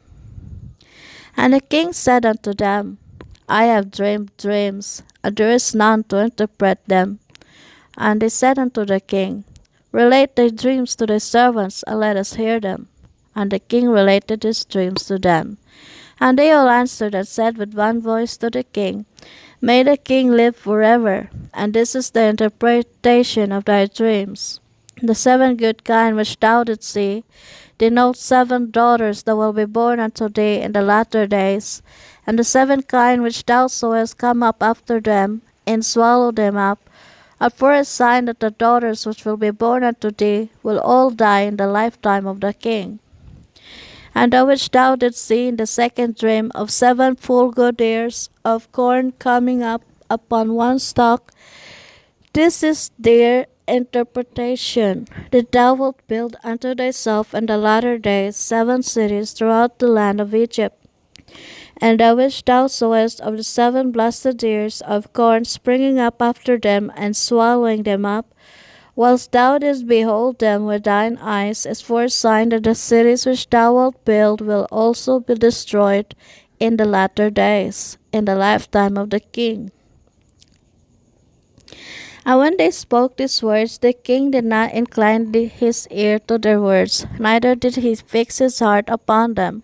For the king knew in his wisdom that they did not give a proper interpretation of the dreams. And when they had finished speaking before the king answered them, saying, What is this thing that you have spoken unto me? Surely you have uttered falsehood and spoken lies. Therefore now give the proper interpretation of my dreams, that you may not die. And the king commanded after this, and he sent and called again for other wise men. And they came and stood before the king, and the king related his dreams to them. And they all answered him according to the first interpretation. And the king's anger was kindled, and he was very wroth. And the king said unto them, Surely you speak lies and utter falsehood in what you have said. And the king commanded that proclamation should be issued throughout the land of Egypt, saying, It is resolved by the king and his great men, that any wise man who knoweth and understandeth the interpretation of dreams, and will not come this day before the king, shall die. And the man that will declare unto the king the proper interpretation of his dreams, there shall be given unto him all that he will require from the king. And all the wise men of the land of Egypt came before the king, together with all the magicians and sorcerers that were in Egypt, in Goshen, in Ramesses, in Tapanches, in Zoar, and in all the places on the borders of Egypt, and they all stood before the king. And all the nobles and the princes and the attendants belonging to the king came together from all the cities of Egypt, and they all sat before the king. And the king related his dreams before the wise men, and the princes and all that sat before the king were astonished at the vision. And all the wise men who were before the king were greatly divided in their interpretation of his dreams. Some of them interpreted them to the king, saying, The 7 good kine are 7 kings, who from the king's issue will be raised over Egypt. And the 7 bad kine are 7 princes, who will stand up against them in the latter days and destroy them. And the 7 ears of corn are the 7 great princes belonging to Egypt, who will fall in the hands of the 7 less powerful princes of their enemies in the wars of our Lord the king. And some of them interpreted to the king in this manner, saying, The 7 good kine are the strong cities of Egypt, and the 7 bad kine are the 7 nations of the land of Canaan, who will come against the 7 cities of Egypt in the latter days and destroy them. And that which thou sawest in the second dream of 7 good and bad ears of corn is a sign that the government of Egypt will again return to thy seed as at first. And in his reign the people of the cities of Egypt will turn against the 7 cities of Canaan, who are stronger than they are, and will destroy them, and the government of Egypt will return to thy seed. And some of them said unto the king, This is the interpretation of thy dreams. The 7 good kine are 7 queens, whom thou wilt take for wives in the latter days, and the 7 bad kine denote that those women will all die in the lifetime of the king. And the 7 good and bad ears of corn which thou didst see in the second dream are 14 children. And it will be in the latter days that they will stand up and fight amongst themselves, and 7 of them will smite the 7 that are more powerful. And some of them said these words unto the king, saying, The 7 good kine denote that 7 children will be born today, and they will slay 7 of thy children's children in the latter days. And the 7 good ears of corn which thou didst see in the second dream are those princes against whom 7 other less powerful princes will fight and destroy them in the latter days, and avenge thy children's cause, and the government will again return to thy seed. And the king heard all the words of the wise men of Egypt, and their interpretation of his dreams, and none of them pleased the king.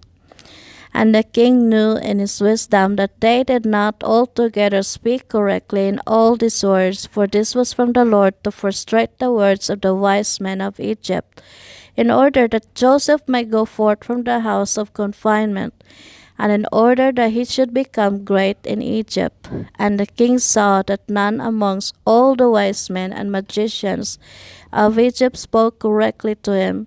And the king's wrath was kindled, and his anger burned within him. And the king commanded that all the wise men and magicians should go out from before him, and they all went out from before the king with shame and disgrace. And the king commanded that a proclamation be sent throughout Egypt to slay all the magicians that were in Egypt, and not one of them should be suffered to live.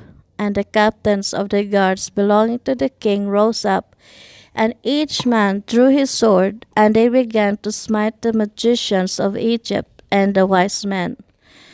And after this, Mirod, chief butler to the king, came and bowed down before the king and sat before him. And the butler said unto the king, May the king live forever, and his government be exalted in the land. Thou wast angry with thy servant in those days.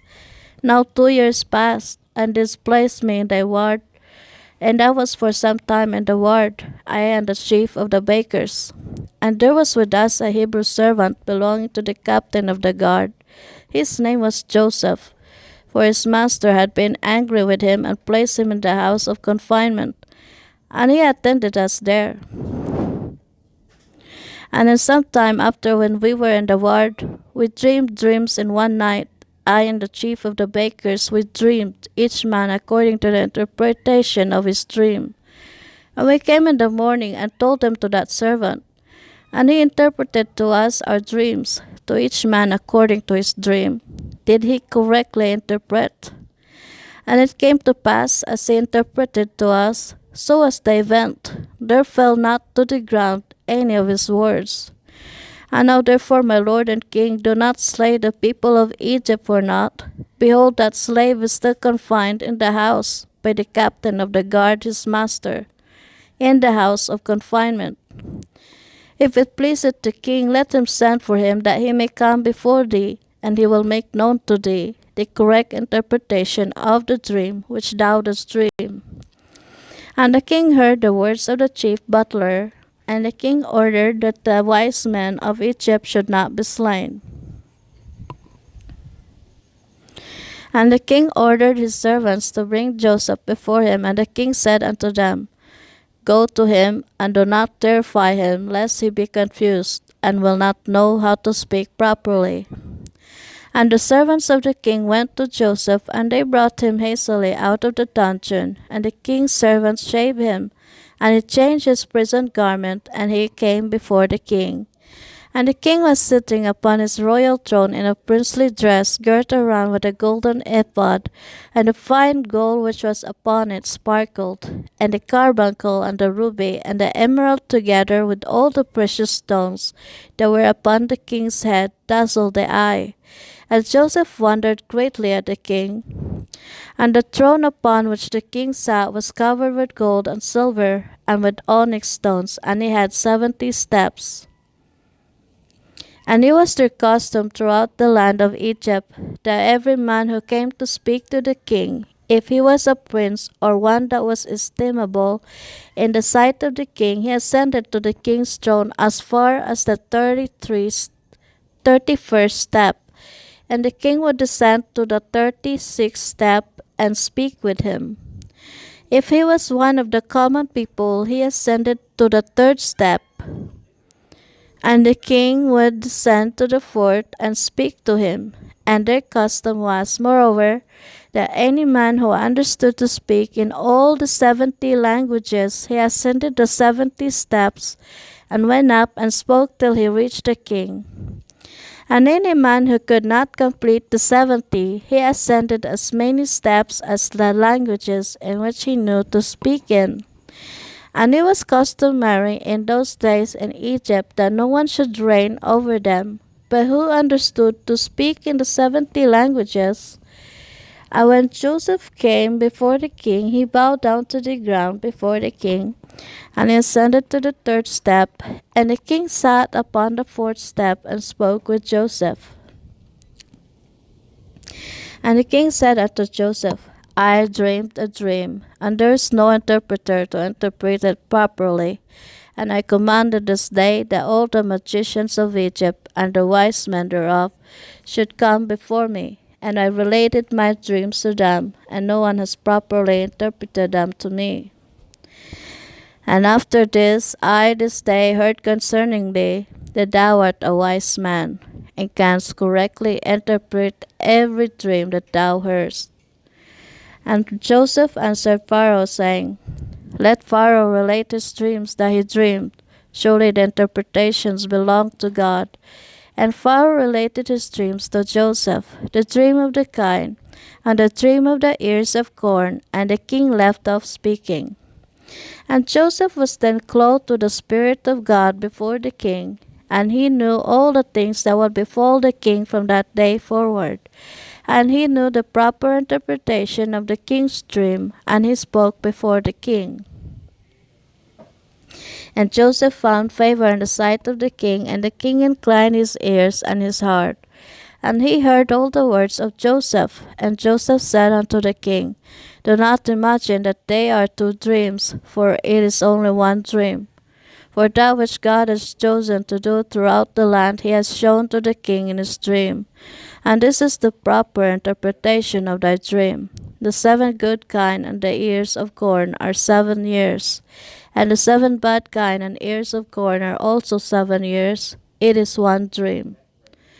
Behold, the 7 years that are coming there will be a great plenty throughout the land, and after that the 7 years of famine will follow them, a very grievous famine, and all the plenty will be forgotten from the land, and the famine will consume the inhabitants of the land. The king dreamed one dream, and the dream was therefore repeated unto Pharaoh, because the thing is established by God, and God will shortly bring it to pass. Now therefore I will give thee counsel, and deliver thy soul and the souls of the inhabitants of the land from the evil of the famine, that thou seek throughout thy kingdom for a man very discreet and wise. Why is he putting it on the? Why is it on the table? Now therefore I will give thee counsel, and deliver thy soul and the souls of the inhabitants of the land from the evil of the famine, that thou seek throughout the kingdom for a man very discreet and wise, who knoweth all the affairs of government, and appoint him to superintend over the land of Egypt. And let the man whom thou placest over Egypt appoint officers under him, that they gather in all the food of the good years that are coming, and let them lay up corn and deposit it in the appointed stores. And let them keep that food for the 7 years of famine, that may be found for thee, and thy people, and thy whole land, and that thou and thy land be not cut off by the famine. Let all the inhabitants of the land be also ordered that they gather in, every man the produce of his field, of all sorts of food, during the 7 good years, and that they place it in their stores, that it may be found for them in the days of the famine, and that they may live upon it. This is the proper interpretation of thy dream, and this is the counsel given to save thy soul, and the souls of all thy subjects.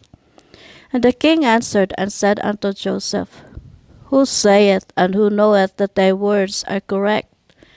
And he said unto the king, This shall be a sign for thee, respecting all my words, that they are true, and that my advice is good for thee. Behold, thy wife sitteth this day upon the stool of delivery, and she will bear thee a son, and thou wilt rejoice with him. When thy child shall have gone forth from his mother's womb, thy firstborn son, that has been born these 2 years back, shall die, and thou wilt be comforted in the child that will be born unto this day. And Joseph finished speaking these words to the king, and he bowed down to the king, and he went out. And when Joseph had gone out from the king's presence, those signs which Joseph had spoken unto the king came to pass on that day. And the queen bare a son on that day, and the king heard the glad tidings about his son, and he rejoiced. And when the reporter had gone forth from the king's presence, the king's servants found the firstborn son of the king fallen dead upon the ground. And there was great lamentation and noise in the king's house. And the king heard it, and he said, What is the noise and lamentation that I have heard in the house? And they told the king that his firstborn son had died. Then the king knew that all Joseph's words that he had spoken were correct. And the king was consoled for his son by the child that was born to him on that day, as Joseph had spoken. 49. After these things the king sent and assembled all his officers and servants, and all the princes and nobles belonging to the king, and they all came before the king. And the king said unto them, Behold, you have seen and heard all the words of this Hebrew man, and all the signs which he declared would come to pass, and not any of his words have fallen to the ground. You know that he has given a proper interpretation of the dream, and it will surely come to pass. Now therefore take counsel, and know what you will do, and how the land will be delivered from the famine. Seek now and see whether the like can be found, in whose heart there is wisdom and knowledge, and I will appoint him over the land. For you have heard what the Hebrew man has advised concerning this to save the land therewith from the famine, and I know that the land will not be delivered from the famine but with the advice of the Hebrew man, him that advised me. And they all answered the king and said, The counsel which the Hebrew has given concerning this is good. Now therefore, our Lord and King, behold, the whole land is in thy hand. Do that which seemeth good in thy sight.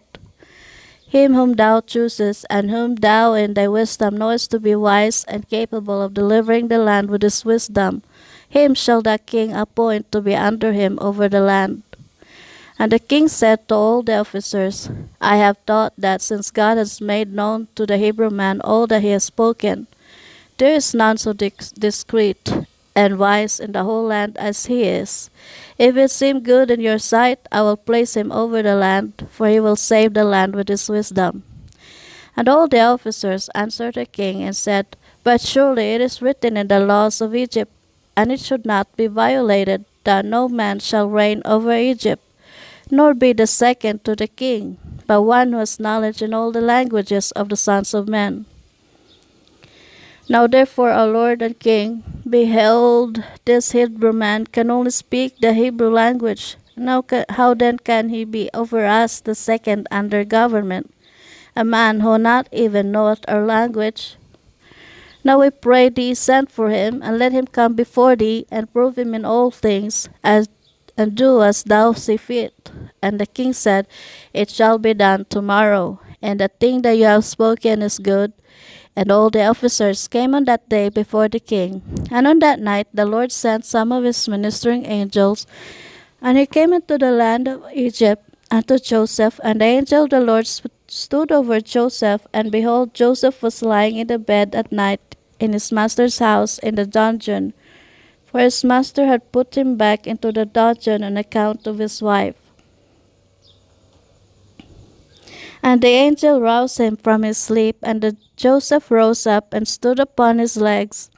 And behold, the angel of the Lord was standing opposite to him. And the angel of the Lord spoke with Joseph, and he taught him all the languages of man in that night. And he called his name Joseph. And the angel of the Lord went from him, and Joseph returned and lay upon his bed. And Joseph was astonished at the vision which he saw. And it came to pass in the morning that the king sent for all his officers and servants, and they all came and sat before the king. And the king ordered Joseph to be brought, and the king's servants went and brought Joseph before Pharaoh. And the king came forth and ascended the steps of the throne, and Joseph spoke unto the king in all languages. And Joseph went up to him, and spoke unto the king until he arrived before the king in the 70th step. And he sat before the king. And the king greatly rejoiced on account of Joseph. And all the king's officers rejoiced greatly with the king when they heard all the words of Joseph. And the thing seemed good in the sight of the king and the officers to appoint Joseph to be second to the king over the whole land of Egypt. And the king spoke to Joseph, saying, Now thou didst give me counsel to appoint a wise man over the land of Egypt, in order with his wisdom to save the land from the famine. Now therefore, since God has made all this known today, and all the words which thou hast spoken, there is not throughout the land a discreet and wise man like unto thee. And thy name no more shall be called Joseph, but Zaphnath Phaneah shall be thy name. Thou shalt be second to me, and according to thy word shall be all the affairs of my government, and at thy word shall my people go out and come in. Also from under thy hand shall my servants and officers receive their salary, which is given to them monthly, and to thee shall all the people of the land bow down. Only in my throne will I be greater than thou. And the king took off his ring from his hand and put it upon the hand of Joseph. And the king dressed Joseph in a princely garment. And he put a golden crown upon his head, and he put a golden chain upon his neck. And the king commanded his servants, and they made him ride in the second chariot belonging to the king, that went opposite to the king's chariot. And he caused him to ride upon a great and strong horse from the king's horses, and to be conducted through the streets of the land of Egypt. And the king commanded that all those that played upon timbrels, harps, and other musical instruments should go forth with Joseph, 1,000 timbrels, 1,000 mecholoth, and 1,000 nebalim went after him, and 5,000 men with drawn swords glittering in their hands, and they went marching and playing before Joseph. And 20,000 of the great men of the king, girt with girdles of skin covered with gold, marched at the right hand of Joseph, and 20,000 at his left. And all the women and damsels went upon the roofs or stood in the streets playing and rejoicing at Joseph, and gazed at the appearance of Joseph and at his beauty. And the king's people went before him and behind him, perfuming the road with frankincense and with cassia and with all sorts of fine perfume, and scattered myrrh and aloes along the road. And 20 men proclaimed these words before him throughout the land in a loud voice. Do you see this man whom the king has chosen to be second? All the affairs of government shall be regulated by him, and he that hath transgressed his orders, or that does not bow down before him to the ground, shall die, for he rebels against the king and his second. And when the heralds had ceased proclaiming, all the people of Egypt bowed down to the ground before Joseph and said, May the king live, also may his second live. And all the inhabitants of Egypt bowed down along the road. And when the heralds rejoiced with all sorts of timbrels, Michal and Ebal before Joseph. I guess I should give. And Joseph upon his horse lifted up his eyes to heaven, and called out and said, He raiseth the poor man from the dust, he lifted up the needy from the dunghill. O Lord of hosts, happy is the man who trusted in thee. And Joseph passed throughout the land of Egypt with Pharaoh's servants and officers, and they showed him the whole land of Egypt and all the king's treasures. And Joseph returned and came on that day before Pharaoh. And the king gave unto Joseph a possession in the land of Egypt, a possession of fields and vineyards. And the king gave unto Joseph 3,000 talents of silver, and 1,000 talents of gold, and onyx stones, and bdellium, and many gifts. And on the next day the king commanded all the people of Egypt to bring unto Joseph offerings and gifts, and that he that violated the command of the king should die. And they made a high place in the street of the city, and they spread out garments there. And whoever brought anything to Joseph put it into the high place. And all the people of Egypt cast something into the high place, one man a golden earring, and the other rings and earrings, and different vessels of gold and silver work, and onyx stones and bdellium that he cast upon the high place. Everyone gave something of what he possessed.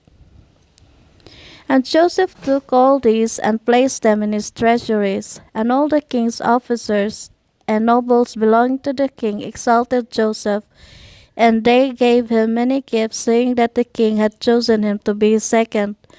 And the king sent to Potipharah, the son of Amihiram, priest of On, and he took his young daughter Osnath and gave her unto Joseph for a wife. And the damsel was very comely, a virgin, one whom man had not known. And Joseph took her for a wife, and the king said unto Joseph, I am Pharaoh, and beside thee none shall dare to lift up his hand or his foot to regulate my people throughout the land of Egypt. And Joseph was 30 years old when he stood before Pharaoh, and Joseph went out from before the king, and he became the king's second in Egypt. And the king gave Joseph 100 servants to attend him in his house. And Joseph also sent and purchased many servants, and they remained in the house of Joseph.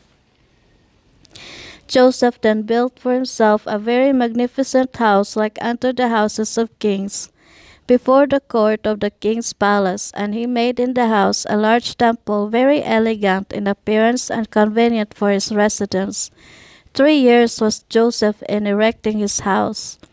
And Joseph made unto himself a very elegant throne of abundance of gold and silver, and he covered it with onyx stones and bdellium, and he made upon it the likeness of the whole land of Egypt, and the likeness of the river of Egypt that watered the whole land of Egypt.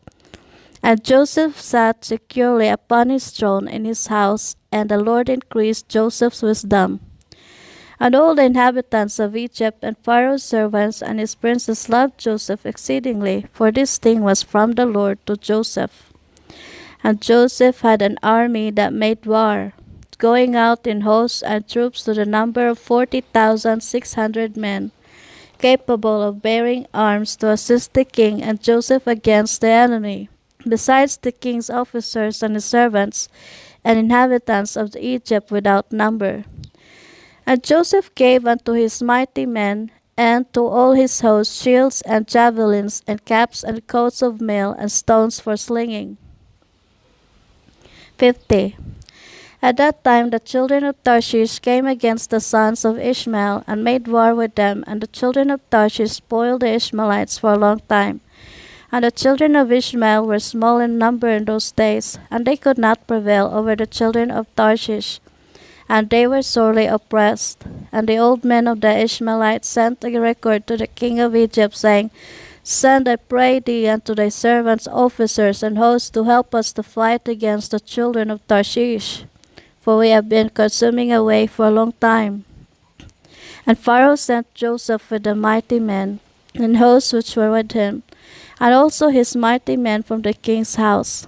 And they went to the land of Havilah to the children of Ishmael, to assist them against the children of Tarshish, and the children of Ishmael fought with the children of Tarshish. And Joseph smote the Tarshishites, and he subdued all their land, and the children of Ishmael dwell there unto this day. And when the land of Tarshish was subdued, all the Tarshishites ran away, and came on the border of their brethren the children of Javan. And Joseph with all his mighty men and hosts returned to Egypt, not one man of them missing. And at the revolution of the year, in the 2nd year of Joseph's reigning over Egypt, the Lord gave great plenty throughout the land for 7 years, as Joseph had spoken. For the Lord blessed all the produce of the earth in those days for 7 years. And they ate and were greatly satisfied. And Joseph at that time had officers under him, and they collected all the food of the good years, and heaped corn year by year, and they placed it in the treasuries of Joseph. And at any time when they gathered the food, Joseph commanded that they should bring the corn in the ears, and also bring it with some of the soil of the field, that it should not spoil. And Joseph did according to this year by year, and he heaped up corn like the sand of the sea for abundance, for his stores were immense and could not be numbered for abundance. And also all the inhabitants of Egypt gathered all sorts of food in their stores in great abundance during the 7 good years. But they did not do unto it as Joseph did. And all the food which Joseph and the Egyptians had gathered during the 7 years of plenty was secured for the land and stores for the 7 years of famine, for the support of the whole land. And the inhabitants of Egypt filled each man in his store and his concealed place with corn, to be for support during the famine. And Joseph placed all the food that he had gathered in all the cities of Egypt, and he closed all the stores and placed sentinels over them. And Joseph's wife Osnath, the daughter of Potiphar, bare him two sons, Manasseh and Ephraim. And Joseph was 34 years old when he begat them. And the lads grew up, and they went in his ways and in his instructions. They did not deviate from the way which their father taught them, either to the right or left. And the Lord was with the lads, and they grew up and had understanding and skill in all wisdom, and in all the affairs of government. And all the king's officers and his great men of the inhabitants of Egypt exalted the lads, and they were brought up amongst the king's children. And the 7 years of plenty that were throughout the land were at an end, and the 7 years of famine came after them, as Joseph had spoken, and a famine was throughout the land. And all the people of Egypt saw that the famine had commenced in the land of Egypt, and all the people of Egypt opened their stores of corn, for the famine prevailed over them. And they found all the food that was in their stores full of vermin and not fit to eat. And the famine prevailed throughout the land. And all the inhabitants of Egypt came and cried before the inhabitants of Egypt.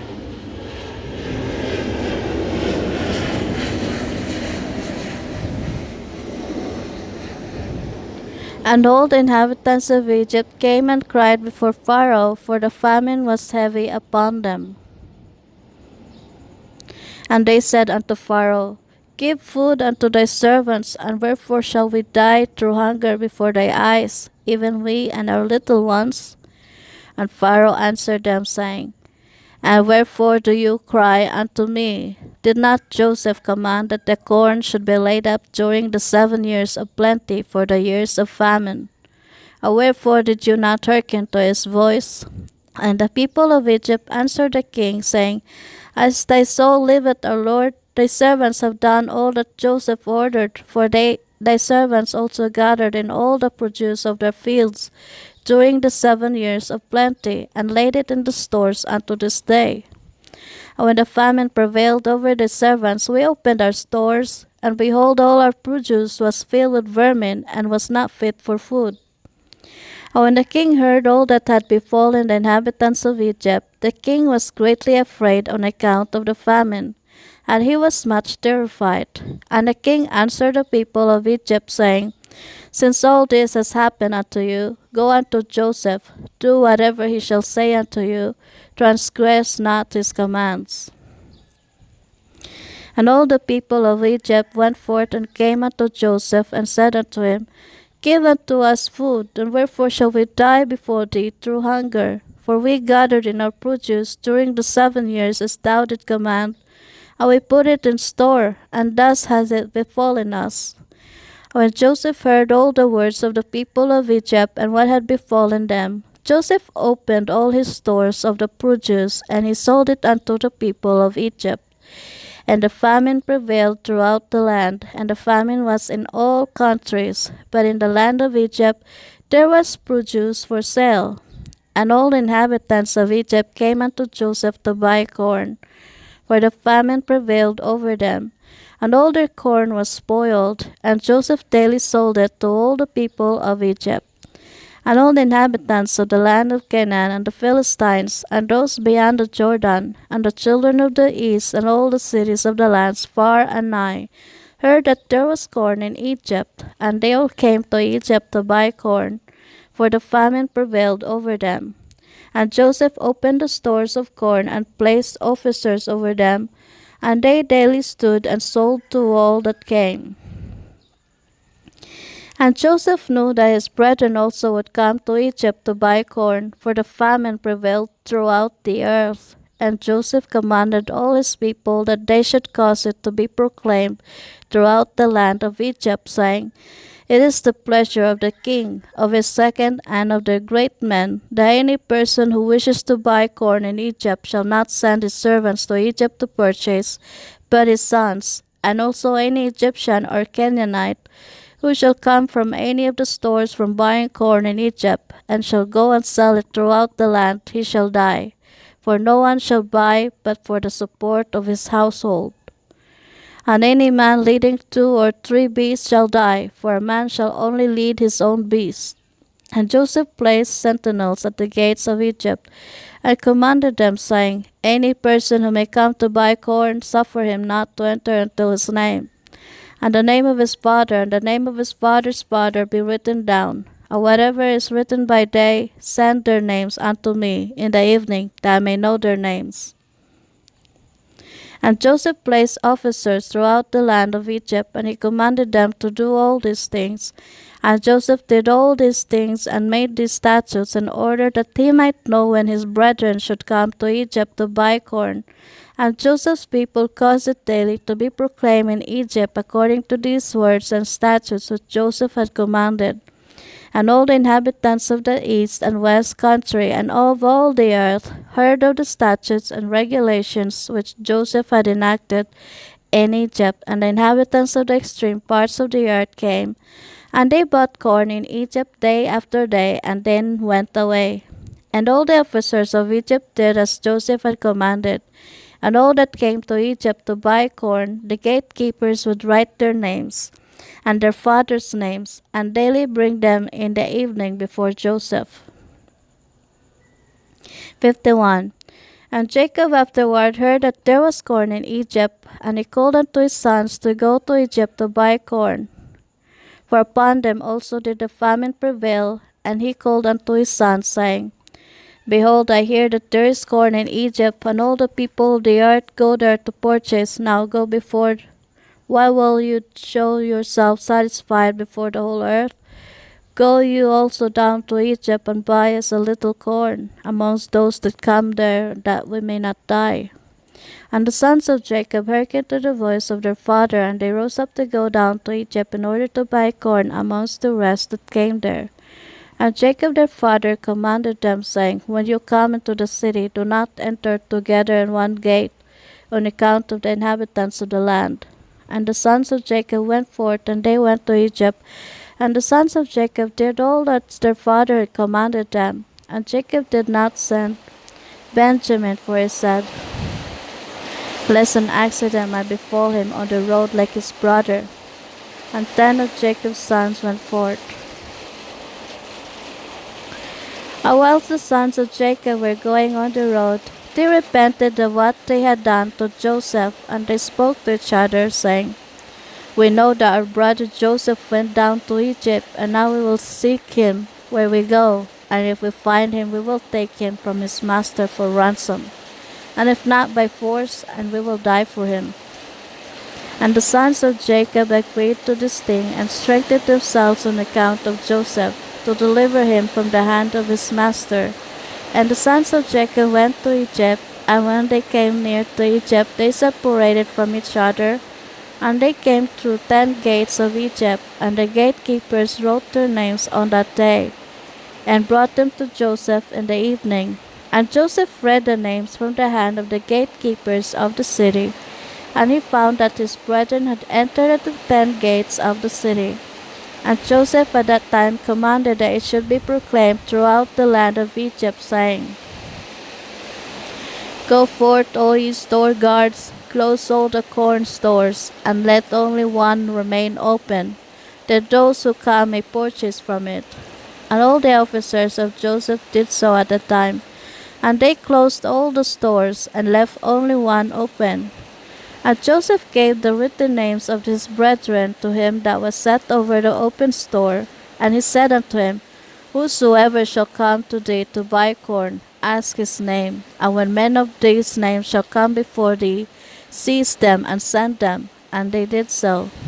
And when the sons of Jacob came into the city, they joined together in the city to seek Joseph before they bought themselves corn. And they went to the walls of the harlots, and they sought Joseph in the walls of the harlots for 3 days. For they thought that Joseph would come in the walls of the harlots, for Joseph was very comely and well favored. And the sons of Jacob sought Joseph for 3 days, and they could not find him. And the man who was set over the open store sought for those names which Joseph had given him, and he did not find them. And he sent to Joseph, saying, These 3 days have passed, and those men whose names thou didst give unto me have not come. And Joseph sent servants to seek the men in all Egypt, and to bring them before Joseph. And Joseph's servants went and came into Egypt, and could not find them, and went to Goshen, and they were not there, and then went to the city of Ramesses, and could not find them. And Joseph continued to send 16 servants to seek his brothers, and they went and spread themselves into the four corners of the city. And 4 of the servants went into the house of the harlots, and they found the 10 men there seeking their brother. And those 4 men took them and brought them before him, and they bowed down to him to the ground. And Joseph was sitting upon his throne in his temple, clothed with princely garments, and upon his head was a large crown of gold, and all the mighty men were sitting around him. And the sons of Jacob saw Joseph, and his figure and comeliness and dignity of countenance seemed wonderful in their eyes. And they again bowed down to him to the ground. And Joseph saw his brethren, and he knew them, but they knew him not, for Joseph was very great in their eyes. Therefore they knew him not. And Joseph spoke to them, saying, From whence come ye? And they all answered and said, Thy servants have come from the land of Canaan to buy corn, for the famine prevails throughout the earth. And thy servants heard that there was corn in Egypt, so they have come amongst the other comers to buy corn for their support. And Joseph answered them, saying, If you have come to purchase as you say, why do you come through 10 gates of the city? It can only be that you have come to spy through the land. And they all together answered Joseph and said, Not so, my lord, we are right, thy servants are not spies, but we have come to buy corn, for thy servants are all brothers, the sons of one man in the land of Canaan. And our father commanded us, saying, When you come to the city, do not enter together at one gate on account of the inhabitants of the land. And Joseph again answered them and said, That is the thing which I spoke unto you. You have come to spy through the land. Therefore you all came through 10 gates of the city. You have come to see the nakedness of the land. Surely everyone that cometh to buy corn goeth his way, and you are already 3 days in the land. And what do you do in the walls of harlots, in which you have been for these 3 days? Surely spies do like unto these things. And they said unto Joseph, Far be it from our Lord to speak thus, for we are 12 brothers, the sons of our father Jacob, in the land of Canaan, the son of Isaac, the son of Abraham, the Hebrew. And behold, the youngest is with our father this day in the land of Canaan, and one is not, for he was lost from us. And we thought perhaps he might be in this land. So we are seeking him throughout the land, and have come even to the houses of the harlots to seek him there. And Joseph said unto them, And have you then sought him throughout the earth, that there only remained Egypt for you to seek him in? And what also should your brother do in the houses of harlots, although he were in Egypt? Have you not said that you are from the sons of Isaac, the son of Abraham? And what shall the sons of Jacob do in the houses of harlots? And they said unto him, Because we heard that Ishmaelites stole him from us, and it was told unto us that they sold him in Egypt. And thy servant our brother is very comely and well favored, so we thought he would surely be in the houses of harlots. Therefore thy servants went there to seek him, and gave ransom for him. And Joseph still answered them, saying, Surely you speak falsely and utter lies, to say of yourselves that you are the sons of Abraham. As Pharaoh liveth, you are spies. Therefore have you come to the houses of harlots, that you should not be known. And Joseph said unto them, And now if you find him, and his master required of you a great price, will you give it for him? And they said, It shall be given. And he said unto them, And if his master will not consent to part with him for a great price, what will you do unto him on his account? And they answered him, saying, If he will not give him unto us, we will slay him, and take our brother, and go away.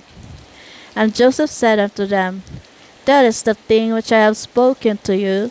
You are spies, for you are come to slay the inhabitants of the land. For we heard that two of your brethren smote all the inhabitants of Shechem in the land of Canaan, on account of your sister, and you now come to do the like in Egypt on account of your brother. Only hereby shall I know that you are true men, if you will send home one from amongst you to fetch your youngest brother from your father, and to bring him here unto me, and by doing this thing I will know that you are right. And Joseph called to 70 of his mighty men, and he said unto them, Take these men, and bring them into the ward. And the mighty men took the 10 men, they laid hold of them, and put them into the ward. And they were in the ward 3 days. And on the 3rd day Joseph had them brought out of the ward, and he said unto them, Do this for yourselves, if you be true men, so that you may live. One of your brethren shall be confined in the ward, whilst you go and take home the corn for your household to the land of Canaan. And fetch your youngest brother, and bring him here unto me, that I may know that you are true men when you do this thing. And Joseph went out from them, and came into the chamber, and wept a great weeping, for his pity was excited for them. And he washed his face, and returned to them again. And he took Simeon from them, and ordered him to be bound. But Simeon was not willing to be done so, for he was a very powerful man, and they could not bind him. And Joseph called unto his mighty men, and 70 valiant men came before him with drawn swords in their hands. And the sons of Jacob were terrified at them. And Joseph said unto them, Seize this man, and confine him in prison, until his brethren come to him. And Joseph's valiant men hastened, and they all laid hold of Simeon to bind him. And Simeon gave a loud and terrible shriek, and the cry was heard at a distance. And all the valiant men of Joseph were terrified at the sound of the shriek. That they fell upon their faces, and they were greatly afraid, and fled. And all the men that were with Joseph fled, for they were greatly afraid of their lives. And only Joseph and Manasseh his son remained there. And Manasseh the son of Joseph saw the strength of Simeon, and he was exceedingly wroth. And Manasseh the son of Joseph rose up to Simeon, and Manasseh smote Simeon a heavy blow with his fist against the back of his neck, and Simeon was stilled of his rage. And Manasseh laid hold of Simeon, and he seized him violently, and he bound him, and brought him into the house of confinement. And all the sons of Jacob were astonished at the act of the youth. And Simeon said unto his brethren, None of you must say that this is the smiting of an Egyptian, but it is the smiting of the house of my father. And after this Joseph ordered him to be called who was set over the storehouse, to fill their sacks with corn, as much as they could carry, and to restore every man's money into his sack, and to give them provision for the road, and thus did he unto them. And Joseph commanded them, saying, Take heed lest you transgress my orders to bring your brother as I have told you. And it shall be, when you bring your brother hither unto me, then will I know that you are true men, and you shall traffic in the land, and I will restore unto you your brother, and you shall return in peace to your father. And they all answered and said, According as our Lord speaketh, so will we do. And they bowed down to him to the ground. And every man lifted his corn upon his ass, and they went out to go to the land of Canaan to their father.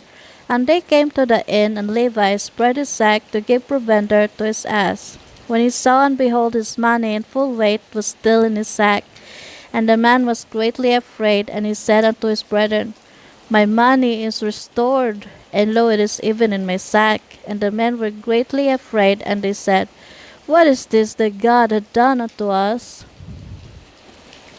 And they all said, Where is the Lord's kindness with our fathers, with Abraham, Isaac, and Jacob, that the Lord has had this day delivered us into the hands of the king of Egypt to contrive against us. And Judah said unto them, Surely we are guilty sinners before the Lord our God in having sold our brother, our own flesh. And wherefore do you say, Where is the Lord's kindness with our fathers? And Reuben said unto them, Said I not unto you, Do not sin against the lad? And you would not listen to me.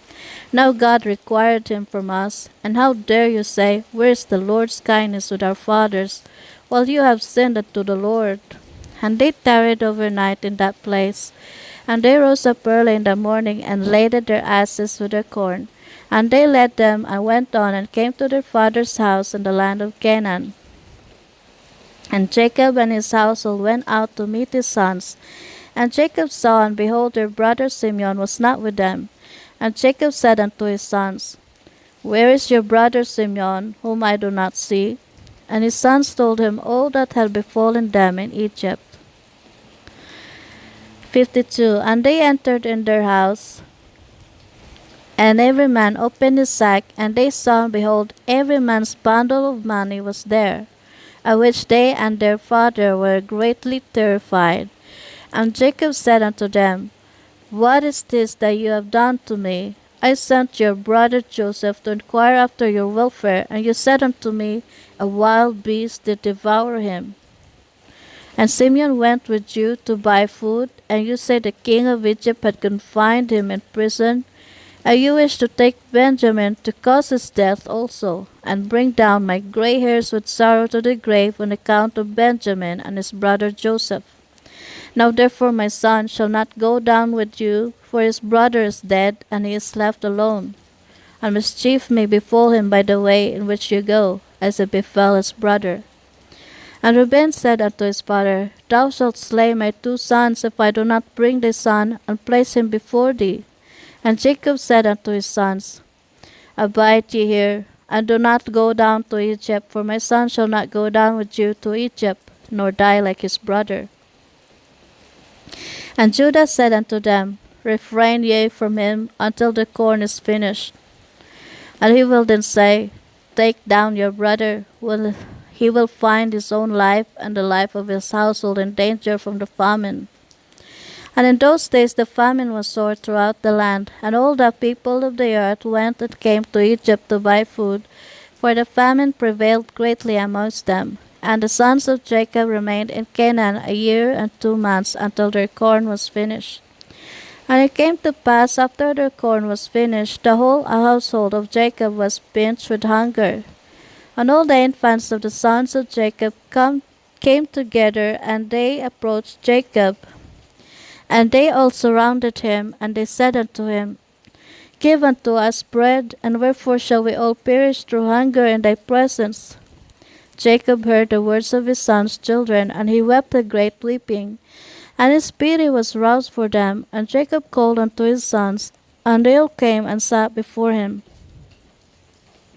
And Jacob said unto them, And have you not seen how your children have been weeping over me this day, saying, Give unto us bread, and there is none? Now therefore return and buy for us a little food. And Judah answered and said unto his father, If thou wilt send our brother with us, we will go down, and buy corn for thee. And if thou wilt not send him, then we will not go down. For surely the king of Egypt particularly enjoined us, saying, You shall not see my face, unless your brother be with you. For the king of Egypt is a strong and mighty king, and behold, if we shall go to him without our brother, we shall all be put to death. Dost thou not know, and hast thou not heard, that this king is very powerful and wise, and there is not like unto him in all the earth? Behold, we have seen all the kings of the earth, and we have not seen one like that king, the king of Egypt. Surely amongst all the kings of the earth there is none greater than Abimelech, king of the Philistines. Yet the king of Egypt is greater and mightier than he, and Abimelech can only be compared to one of his officers. Father, thou hast not seen his palace and his throne, and all his servants standing before him. Thou hast not seen that king upon his throne in his pomp and royal appearance, dressed in his kingly robes, with a large golden crown upon his head. Thou hast not seen the honor and glory which God has given unto him, for there is not like unto him in all the earth. Father, thou hast not seen the wisdom, the understanding, and the knowledge which God has given in his heart, nor heard his sweet voice when he spake unto us. We know not, Father, who made him acquainted with our names and all that befell us. Yea, he asked also after thee, saying, Is your father still living, and is it well with him? Thou hast not seen the affairs of the government of Egypt regulated by him, without inquiring of Pharaoh his lord. Thou hast not seen the awe and fear which he impressed upon all the Egyptians. And also when we went from him, we threatened to do unto Egypt like unto the rest of the cities of the Amorites, and we were exceedingly wroth against all his words which he spoke concerning us as spies. And now when we shall again come before him, his terror will fall upon us all, and not one of us will be able to speak to him either a little or a great thing. Now therefore, Father, send, we pray thee, the lad with us, and we will go down and buy thee food for our support, and not die through hunger. And Jacob said, Why have you dealt so ill with me, to tell the king you had a brother? What is this thing that you have done unto me? And Judah said unto Jacob his father, Give the lad into my care, and we will rise up and go down to Egypt and buy corn, and then return, and it shall be well when we return, if the lad be not with us, then let me bear thy blame forever. Hast thou seen all our infants weeping over thee through hunger, and there is no power in thy hand to satisfy them? Now let thy pity be roused for them, and send our brother with us, and we will go. For how will the Lord's kindness to our ancestors be manifested to thee, when thou sayest that the king of Egypt will take away thy son? As the Lord liveth, I will not leave him until I bring him and place him before thee. But pray for us unto the Lord, that he may deal kindly with us, to cause us to be received favorably and kindly before the king of Egypt and his men. For had we not delayed, surely now we had returned a second time with thy son. And Jacob said unto his sons, I trust in the Lord God, that he may deliver you, and give you favor in the sight of the king of Egypt, and in the sight of all his men.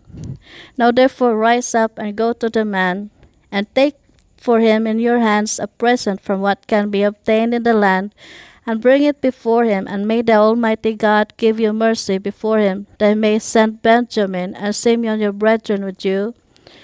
And all the men rose up, and they took their brother Benjamin, and they took in their hands a large present of the best of the land, and they also took a double portion of silver.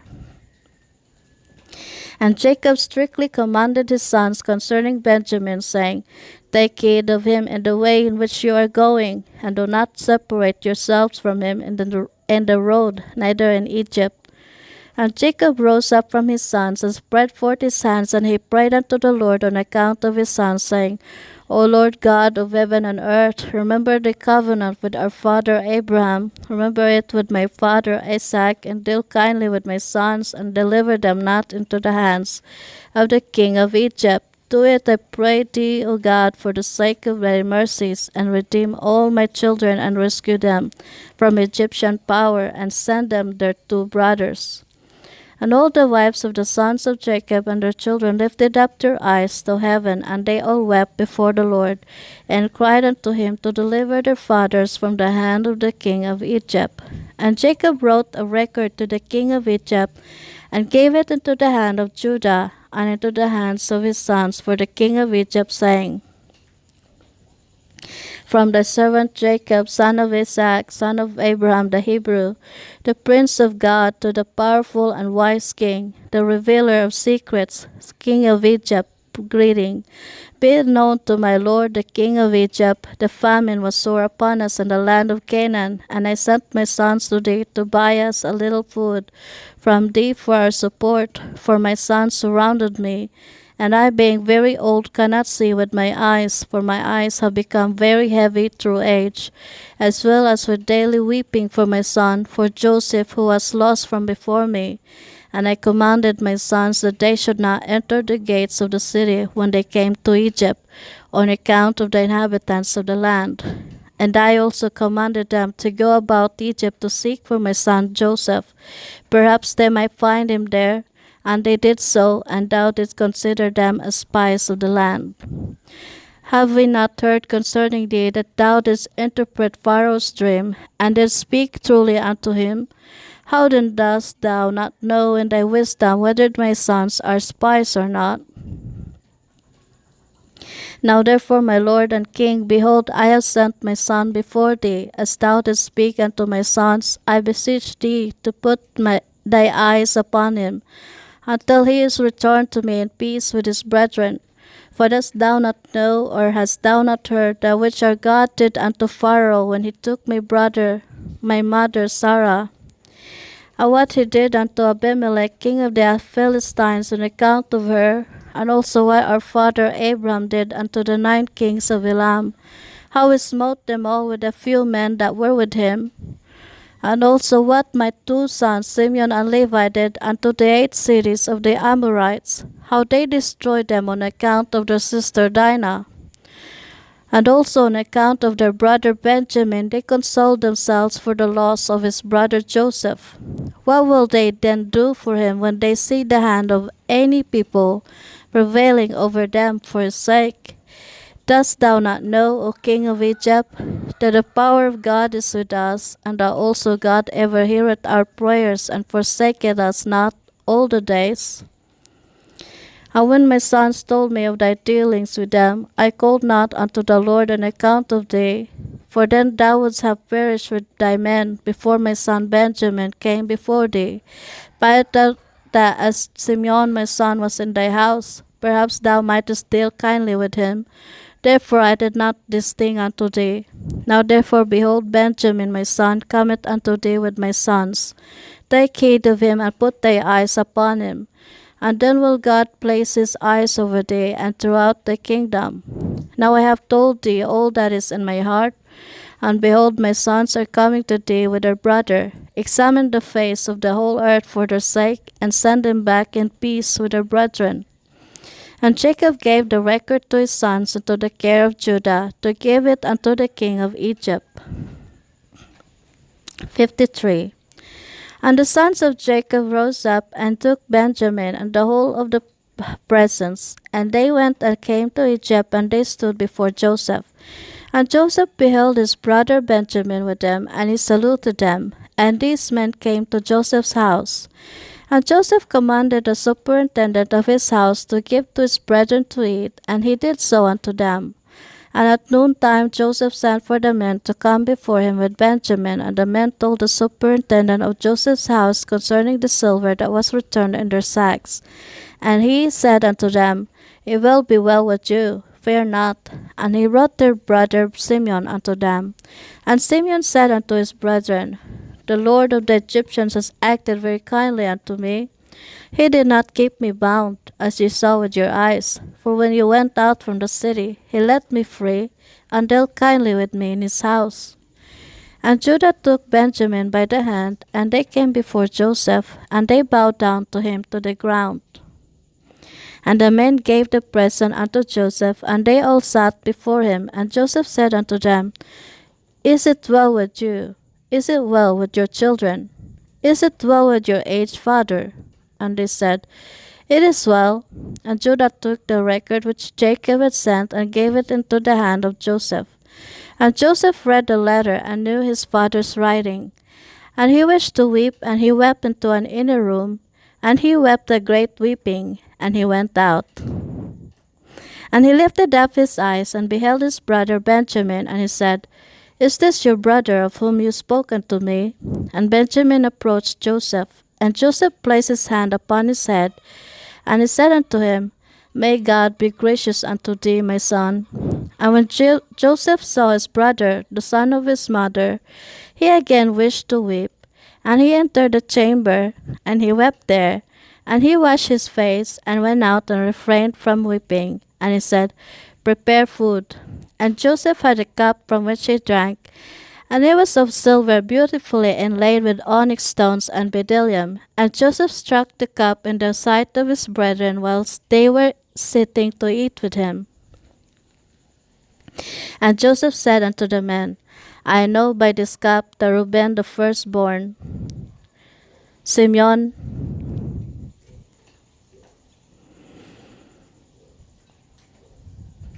and Levi, and Judah, Issachar, and Zebulun are children from one mother. Seat yourselves to eat according to your births. And he also placed the others according to their births, and he said, I know that this your youngest brother has no brother, and I like him have no brother. He shall therefore sit down to eat with me.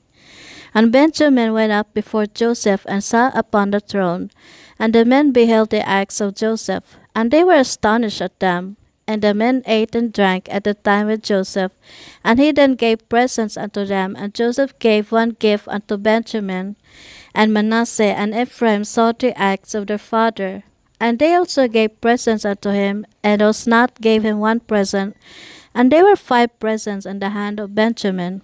And Joseph brought them out wine to drink.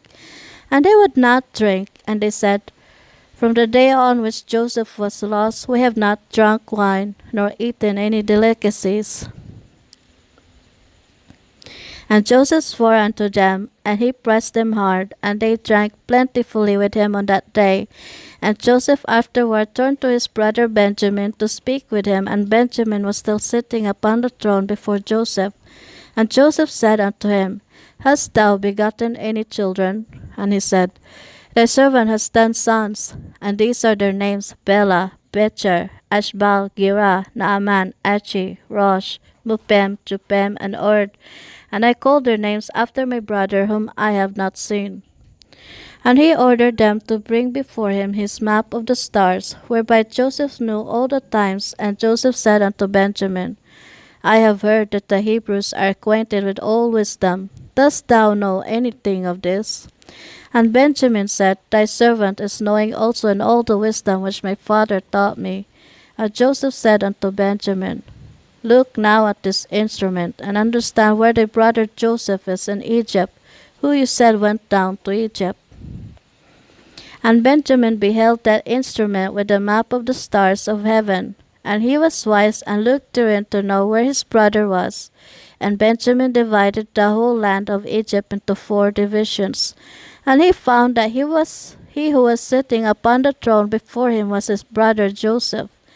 And Benjamin wondered greatly.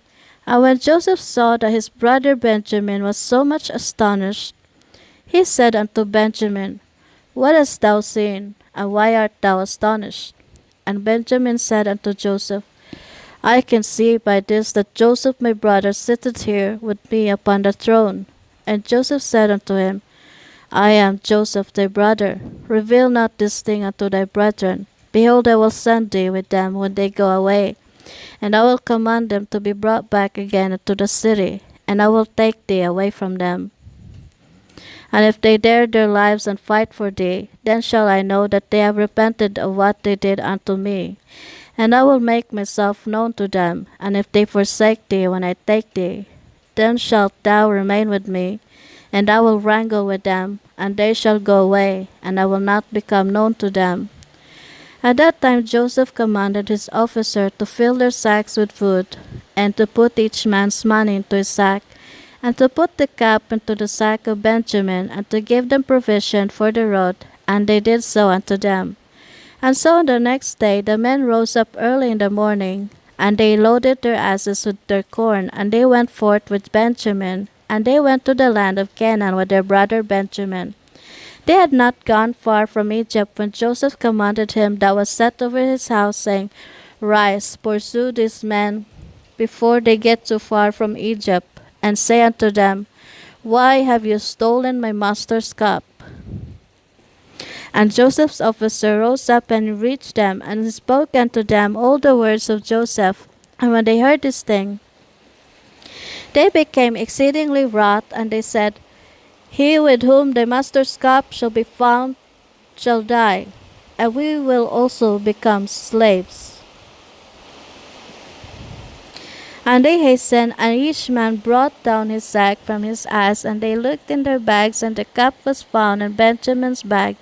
And they all tore their garments, and they returned to the city, and they smote Benjamin in the road, continually smiting him until he came into the city, and they stood before Joseph.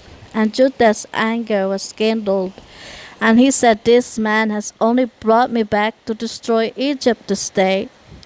And the men came to Joseph's house, and they found Joseph sitting upon his throne, and all the mighty men standing at his right and left. And Joseph said unto them, "What is this act that you have done? That you took away my silver cup and went away? But I know that you took my cup in order to know thereby in what part of the land your brother was." And Judah said, "What shall we say to our Lord? What shall we speak, and how shall we justify ourselves? God has this day found the iniquity of all thy servants, therefore has he done this thing to us this day."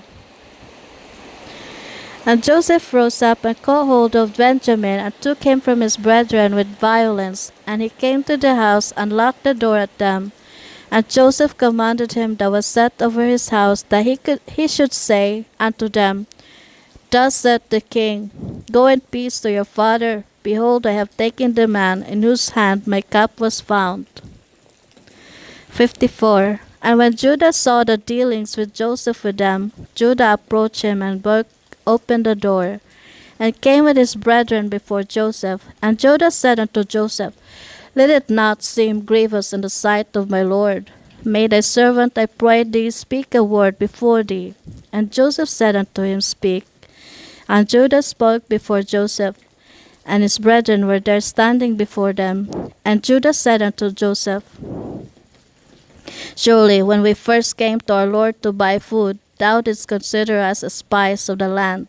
And we brought Benjamin before thee, and thou still makest sport of us this day.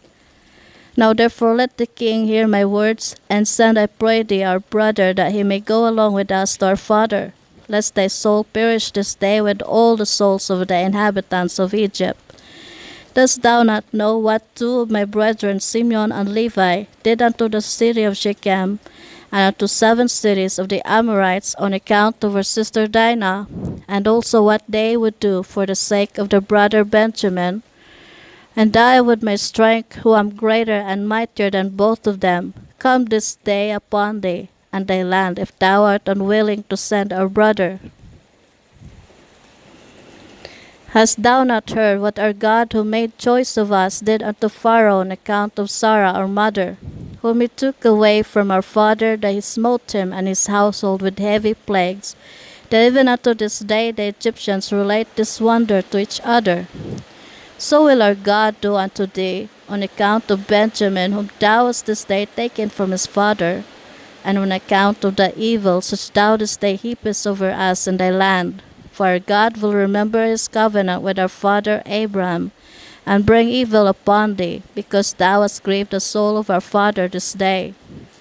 Now therefore hear my words that I have this day spoken unto thee, and send a brother, that he may go away, lest thou and the people of thy land die by the sword, for you cannot all prevail over me.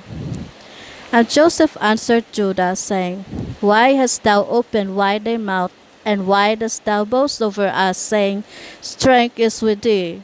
As Pharaoh liveth, if I command all my valiant men to fight with you, surely thou and these thy brethren would sink in the mire. And Judah said unto Joseph, Surely it becometh thee and thy people to fear me. As the Lord liveth, if I once draw my sword, I shall not sheathe it again, until I shall this day have slain all Egypt. And I will commence with thee, and finish with Pharaoh thy master. And Joseph answered and said unto him, Surely strength belongeth not alone to thee. I am stronger and mightier than thou. Surely if thou drawest thy sword, I will put it to thy neck, and the necks of all thy brethren. And Judah said unto him, Surely if I this day open my mouth against thee, I would swallow thee up, that thou be destroyed from off the earth, and perish this day from thy kingdom. And Joseph said, Surely, if thou openest thy mouth, I have power and might to close thy mouth with a stone, until thou shalt not be able to utter a word. See how many stones are before us. Truly I can take a stone, and force it into thy mouth, and break thy jaws.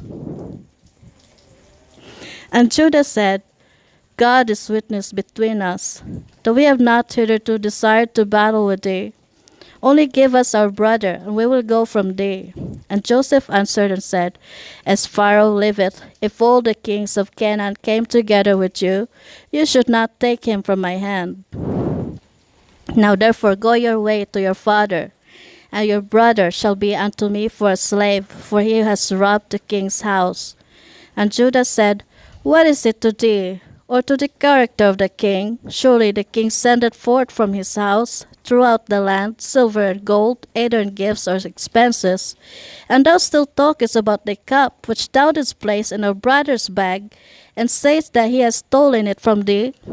God forbid our brother Benjamin or any of the seed of Abraham should do this thing to steal from thee, or from anyone else, whether king, prince, or any man. Now therefore cease this accusation, lest the whole earth hear thy words, saying, For a little silver the king of Egypt wrangled with the men, and he accused them and took their brother for a slave. And Joseph answered and said, Take unto you this cup, and go from me, and leave your brother for a slave, for it is the judgment of a thief to be a slave. And Judah said, Why art thou not ashamed of thy words, to leave our brother and to take the cup? Surely if thou givest us the cup, or 1,000 times as much, we will not leave our brother for the silver, which is found in the hand of any man, that we will not die over him. And Joseph answered, And why did you forsake your brother, and still import 20 pieces of silver unto this day? And why then will you not do the same to this your brother? And Judah said, The Lord is witness between me and thee, that we desire not thy battles. Now therefore give us our brother, and we will go from thee without quarreling. And Joseph answered and said, If all the kings of the land should assemble, they will not be able to take your brother from my hand. And Judah said, What shall we say unto our father, when he seeth that our brother cometh not with us, and will grieve over him? And Joseph answered and said, This is the thing which you shall tell unto your father, saying, The rope is gone after the bucket. And Judah said, Surely thou art the king, and why speakest thou these things, giving a false judgment? Woe unto the king who is like unto thee. And Joseph answered and said, There is no false judgment in the word I spoke on account of your brother Joseph, for all of you sold him to the Midianites for 20 pieces of silver. And you all denied it to your father, and said unto him, An evil beast has devoured him. Joseph has been torn to pieces. And Judah said, Behold, the fire of Shem burneth in my heart. Now I will burn all your land with fire. And Joseph answered and said, Surely thy sister-in-law Tamar, who killed your sons, extinguished the fire of Shechem. And Judah said, If I pluck out a single hair from my flesh, I will fill all Egypt with its blood. And Joseph answered and said, Such is your custom to do as you did to your brother whom you sold. And you dipped his coat in blood, and brought it to your father, in order that he might say, An evil beast devoured him, and here is his blood. And when Judah heard this thing, he was exceedingly wroth, and his anger burned within him. And there was before him in that place a stone, the weight of which was about 400 shekels. And Judah's anger was kindled, and he took the stone in one hand, and cast it to the heavens, and caught it with his left hand. And he placed it afterward under his legs, and he sat upon it with all his strength, and the stone was turned into dust from the force of Judah. And Joseph saw the act of Judah, and he was very much afraid. But he commanded Manasseh his son, and he also did with another stone like unto the act of Judah. And Judah said unto his brethren, Let not any of you say, This man is an Egyptian, but by his doing this thing he is our father's family. And Joseph said, Not to you only is strength given, for we are also powerful men. And why will you boast over us all? And Judah said unto Joseph, Send, I pray thee, our brother, and ruin not thy country this day. And Joseph answered and said unto them, Go and tell your father, an evil beast had devoured him, as you said concerning your brother Joseph. And Judah spoke to his brother Naphtali, and he said unto him, Make haste, go now, and number all the streets of Egypt, and come and tell me. And Simeon said unto him, Let not this thing be a trouble to thee. Now I will go to the mount, and take up one large stone from the mount, and level it at every one in Egypt, and kill all that are in it. And Joseph heard all these words that his brethren spoke before him, and they did not know that Joseph understood them, for they imagined that he knew not to speak Hebrew. And Joseph was greatly afraid at the words of his brethren, lest they should destroy Egypt. And he commanded his son Manasseh, saying, Go now, make haste, and gather unto me all the inhabitants of Egypt, and all the valiant men together, and let them come to me now upon horseback, and on foot, and with all sorts of musical instruments. And Manasseh went and did so. And Naphtali went as Judah had commanded him, for Naphtali was light-footed as one of the swift stags, and he would go upon the ears of corn, and they would not break under him. And he went and numbered all the streets of Egypt, and found them to be 12. And he came hastily and told Judah.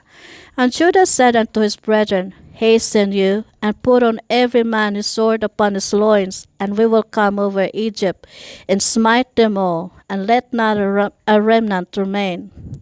And Judah said, Behold, I will destroy 3 of the streets with my strength, and you shall each destroy 1 street. And when Judah was speaking this thing, behold, the inhabitants of Egypt and all the mighty men came toward them with all sorts of musical instruments and with loud shouting. And their number was 500 cavalry and 10,000 infantry, and 400 men who could fight without sword or spear, only with their hands and strength. And all the mighty men came with great storming and shouting, and they all surrounded the sons of Jacob and terrified them, and the ground quaked at the sound of their shouting.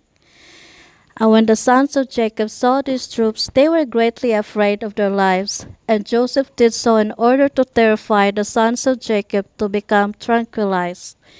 And Judah, seeing some of his brethren terrified, said unto them, Why are you afraid whilst the grace of God is with us? And when Judah saw all the people of Egypt surrounding them at the command of Joseph to terrify them, only Joseph commanded them, saying, Do not touch any of them. Then Judah hastened and drew his sword, and uttered a loud and bitter scream. And he smote with his sword, and he sprang upon the ground, and he still continued to shout against all the people. And when he did this thing, the Lord caused the terror of Judah and his brethren to fall upon the valiant men, and all the people that surrounded them. And they all fled at the sound of the shouting. And they were terrified, and fell one upon the other, and many of them died as they fell. And they all fled from before Judah and his brethren, and from before Joseph. And whilst they were fleeing, Judah and his brethren pursued them unto the house of Pharaoh. And they all escaped, and Judah again sat before Joseph, and roared at him like a lion, and gave a great and tremendous shriek at him. And the shriek was heard at a distance, and all the inhabitants of Succoth heard it, and all Egypt quaked at the sound of the shriek. And also the walls of Egypt and of the land of Goshen fell from the shaking of the earth. And Pharaoh also fell from his throne upon the ground, and also all the pregnant women of Egypt and Goshen miscarried when they heard the noise of the shaking, for they were terribly afraid.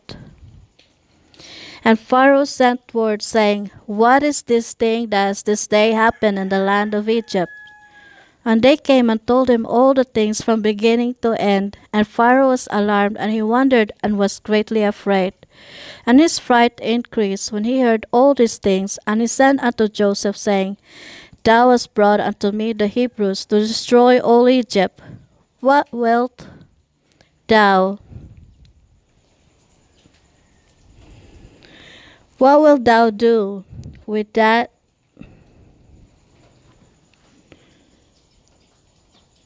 thievish slave. Send him away and let him go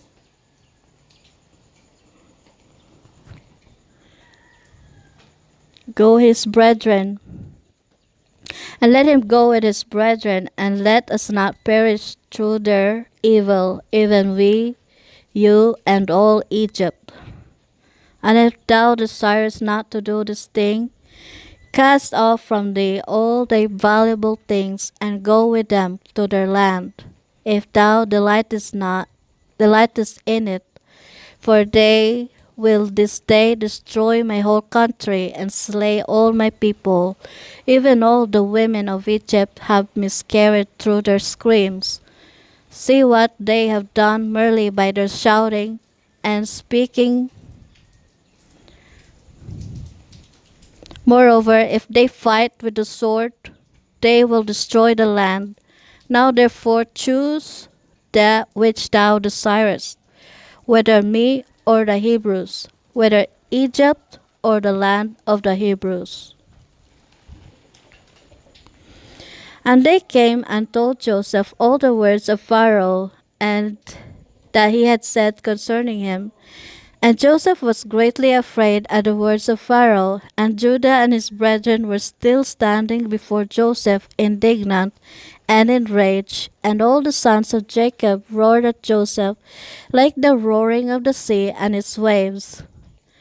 And Joseph was greatly afraid of his brethren and on account of Pharaoh, and Joseph sought a pretext to make himself known unto his brethren, lest they should destroy all Egypt. And Joseph commanded his son Manasseh, and Manasseh went and approached Judah, and placed his hand upon his shoulder, and the anger of Judah was stilled. And Judah said unto his brethren, let no one of you say that this is the act of an Egyptian youth, for this is the work of my father's house. And Joseph, seeing and knowing that Judah's anger was stilled, he approached to speak unto Judah in the language of mildness. And Joseph said unto Judah, surely you speak truth and have this day verified your assertions concerning your strength. And may your God, who delighted in you, increase your welfare. But tell me truly, why from amongst all thy brethren dost thou wrangle with me on account of the lad, as none of them have spoken one word to me concerning him? And Judah answered Joseph, saying, surely thou must know that I was security for the lad to his father, saying, if I brought him not unto him, I should bear his blame forever. Therefore have I approached thee from amongst all my brethren, for I saw that thou wast unwilling to suffer him to go from thee. Now therefore may I find grace in thy sight, that thou shalt send him to go with us. And behold, I will remain as a substitute for him, to serve thee in whatsoever thou desirest. For wheresoever thou shalt send me, I will go to serve thee with great energy. Send me now to a mighty king who has rebelled against thee, and thou shalt know what I will do unto him and unto his land. Although he may have cavalry and infantry or an exceeding mighty people, I will slay them all and bring the king's head before thee. Dost thou not know, or hast thou not heard, that our father Abraham, with his servant Eliezer, smote all the kings of Elam with their host in one night? They left not one remaining. And ever since that day our father's strength was given unto us for an inheritance, for us and our seed forever. And Joseph answered and said, you speak truth, and falsehood is not in your mouth. For it was also told unto us that the Hebrews have power, and that the Lord their God delighted much in them. And who then can stand before them? However, on this condition will I send your brother, if you will bring before me his brother, the son of his mother, of whom you said that he had gone from you down to Egypt. And it shall come to pass, when you bring unto me his brother, I will take him in his stead, because not one of you was security for him to your father. And when he shall come unto me, I will send with you his brother for whom you have been security. And Judah's anger was kindled against Joseph when he spoke this thing, and his eyes dropped blood with the anger. And he said unto his brethren, how doth this man this day seek his own destruction, and that of all Egypt? And Simeon answered Joseph, saying, did we not tell thee at first that we knew not the particular spot to which he went, and whether he be dead or alive? And wherefore speaketh my Lord like unto these things? And Joseph, observing the countenance of Judah, discerned that his anger began to kindle when he spoke unto him, saying, bring unto me your other brother instead of this brother. And Joseph said unto his brethren, surely you said that your brother was either dead or lost. Now if I should call him this day, and he should come before you, would you give him unto me instead of his brother? And Joseph began to speak and call out, Joseph, Joseph, come this day before me, and appear to thy brethren, and sit before them. And when Joseph spoke this thing before them, they looked each a different way to see from whence Joseph would come before them. And Joseph observed at all their acts, and said unto them, why do you look here and there? I am Joseph, whom you sold to Egypt. Now therefore let it not grieve you that you sold me. For as a support during the famine did God send me before you.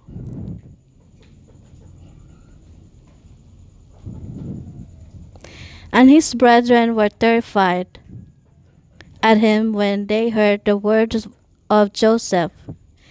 And Judah was exceedingly terrified at him. And when Benjamin heard the words of Joseph, he was before them in the inner part of the house. And Benjamin ran unto Joseph his brother, and embraced him, and fell upon his neck, and they wept. And when Joseph's brethren saw that Benjamin had fallen upon his brother's neck, and wept with him, they also fell upon Joseph, and embraced him, and they wept a great weeping with Joseph.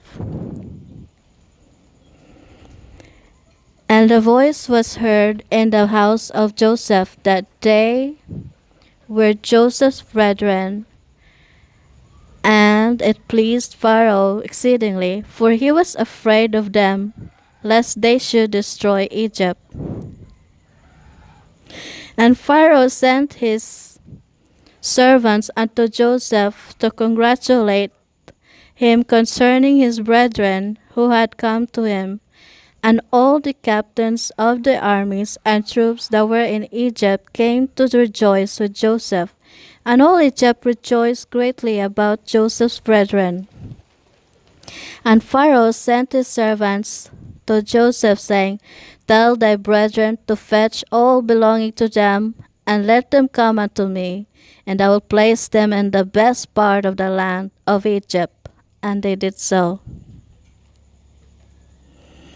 And Joseph commanded him that was set over his house to bring out to his brethren gifts and garments, and he brought out to them many garments, being robes of royalty, and many gifts, and Joseph divided them amongst his brethren. And he gave unto each of his brethren a change of garments of gold and silver, and 300 pieces of silver. And Joseph commanded them all to be dressed in the garments, and to be brought before Pharaoh. And Pharaoh, seeing that all Joseph's brethren were valiant men, and of beautiful appearance, he greatly rejoiced. And they afterward and went out from the presence of Pharaoh to go to the land of Canaan to their father, and their brother Benjamin was with them. And Joseph rose up and gave unto them 11 chariots from Pharaoh, and Joseph gave unto them his chariot upon which he rode on the day of his being crowned in Egypt to fetch his father to Egypt. And Joseph sent to all his brothers' children garments according to their numbers, and 100 pieces of silver to each of them. And he also sent garments to the wives of his brethren from the garments of the king's wives, and he sent them. And he gave unto each of his brethren 10 men to go with them to the land of Canaan, to serve them, to serve their children, and to all belonging to them in coming to Egypt. And Joseph sent by the hand of his brother Benjamin 10 suits of garments for his 10 sons, a portion above the rest of the children of the sons of Jacob. And he sent to each 50 pieces of silver, and 10 chariots on the account of Pharaoh. And he sent to his father 10 asses laden with all the luxuries of Egypt, and 10 she-asses laden with corn and bread, a nourishment for his father, and to all that were with him, as provisions for the road. And he sent to his sister Dinah garments of silver and gold, and frankincense and myrrh, and aloes and women's ornaments in great plenty. And he sent the same from the wives of Pharaoh to the wives of Benjamin. And he gave unto all his brethren also to their wives all sorts of onyx stones and bdellium, and from all the valuable things amongst the great people of Egypt, nothing of all the costly things was left but what Joseph sent of to his father's household. And he sent his brethren away, and they went, and he went his brother Benjamin with them. And Joseph went out with them to accompany them on the road unto the borders of Egypt, and he commanded them concerning his father and his household to come to Egypt. And he said unto them, Do not quarrel on the road, for this thing was from the Lord, to keep a great people from starvation. For there will be yet 5 years of famine in the land. And he commanded them, saying, When you come to the land of Canaan, do not come suddenly before my father in this affair, but act in your wisdom. And Joseph ceased to command them, and he turned and went back to Egypt. And the sons of Jacob went to the land of Canaan with joy and cheerfulness to their father Jacob. And they came unto the borders of the land, and they said to each other, What shall we do in this matter before our father? For if we come suddenly to him, and tell him the matter, he will be greatly alarmed at our words, and will not believe us. And they went along until they came nigh unto their house. And they found Serach, the daughter of Asher, going forth to meet them. And the damsel was very good and subtle, and knew how to play upon the harp. And they called upon unto her, and she came out before them, and she kissed them. And they took her and gave her unto her a harp, saying, Go now before our father, and sit before him, and strike upon the harp, and speak these words. And they commanded her to go to their house, and she took the harp and hastened before them, and she came and sat near Jacob. And she played well and sang, and uttered in the sweetness of her words, Joseph my uncle is living, and he ruleth throughout the land of Egypt, and is not dead. And she continued to repeat and utter these words, and Jacob heard her words, and they were agreeable to him. He listened while she repeated them twice and thrice, and joy entered the heart of Jacob at the sweetness of her words, and the Spirit of God was upon him, and he knew all her words to be true. And Jacob blessed Sirach when she spoke these words before him. And he said unto her, My daughter, may death never prevail over thee, for thou hast revived my spirit. Only speak yet. Only speak yet before me as thou hast spoken, for thou hast gladdened me with all thy words. And she continued to sing these words, and Jacob listened and pleased him, and he rejoiced. And the Spirit of God was upon him. Whilst he was yet speaking with her, behold, his sons came to him with horses and chariots, and royal garments, and servants running before them. And Jacob rose up to meet them, and saw his sons dressed in royal garments, and he saw all the treasures that Joseph had sent to them. And they said unto him, Be informed that our brother Joseph is living, and it is he who ruleth throughout the land of Egypt, and it is he who spoke unto us as we told thee.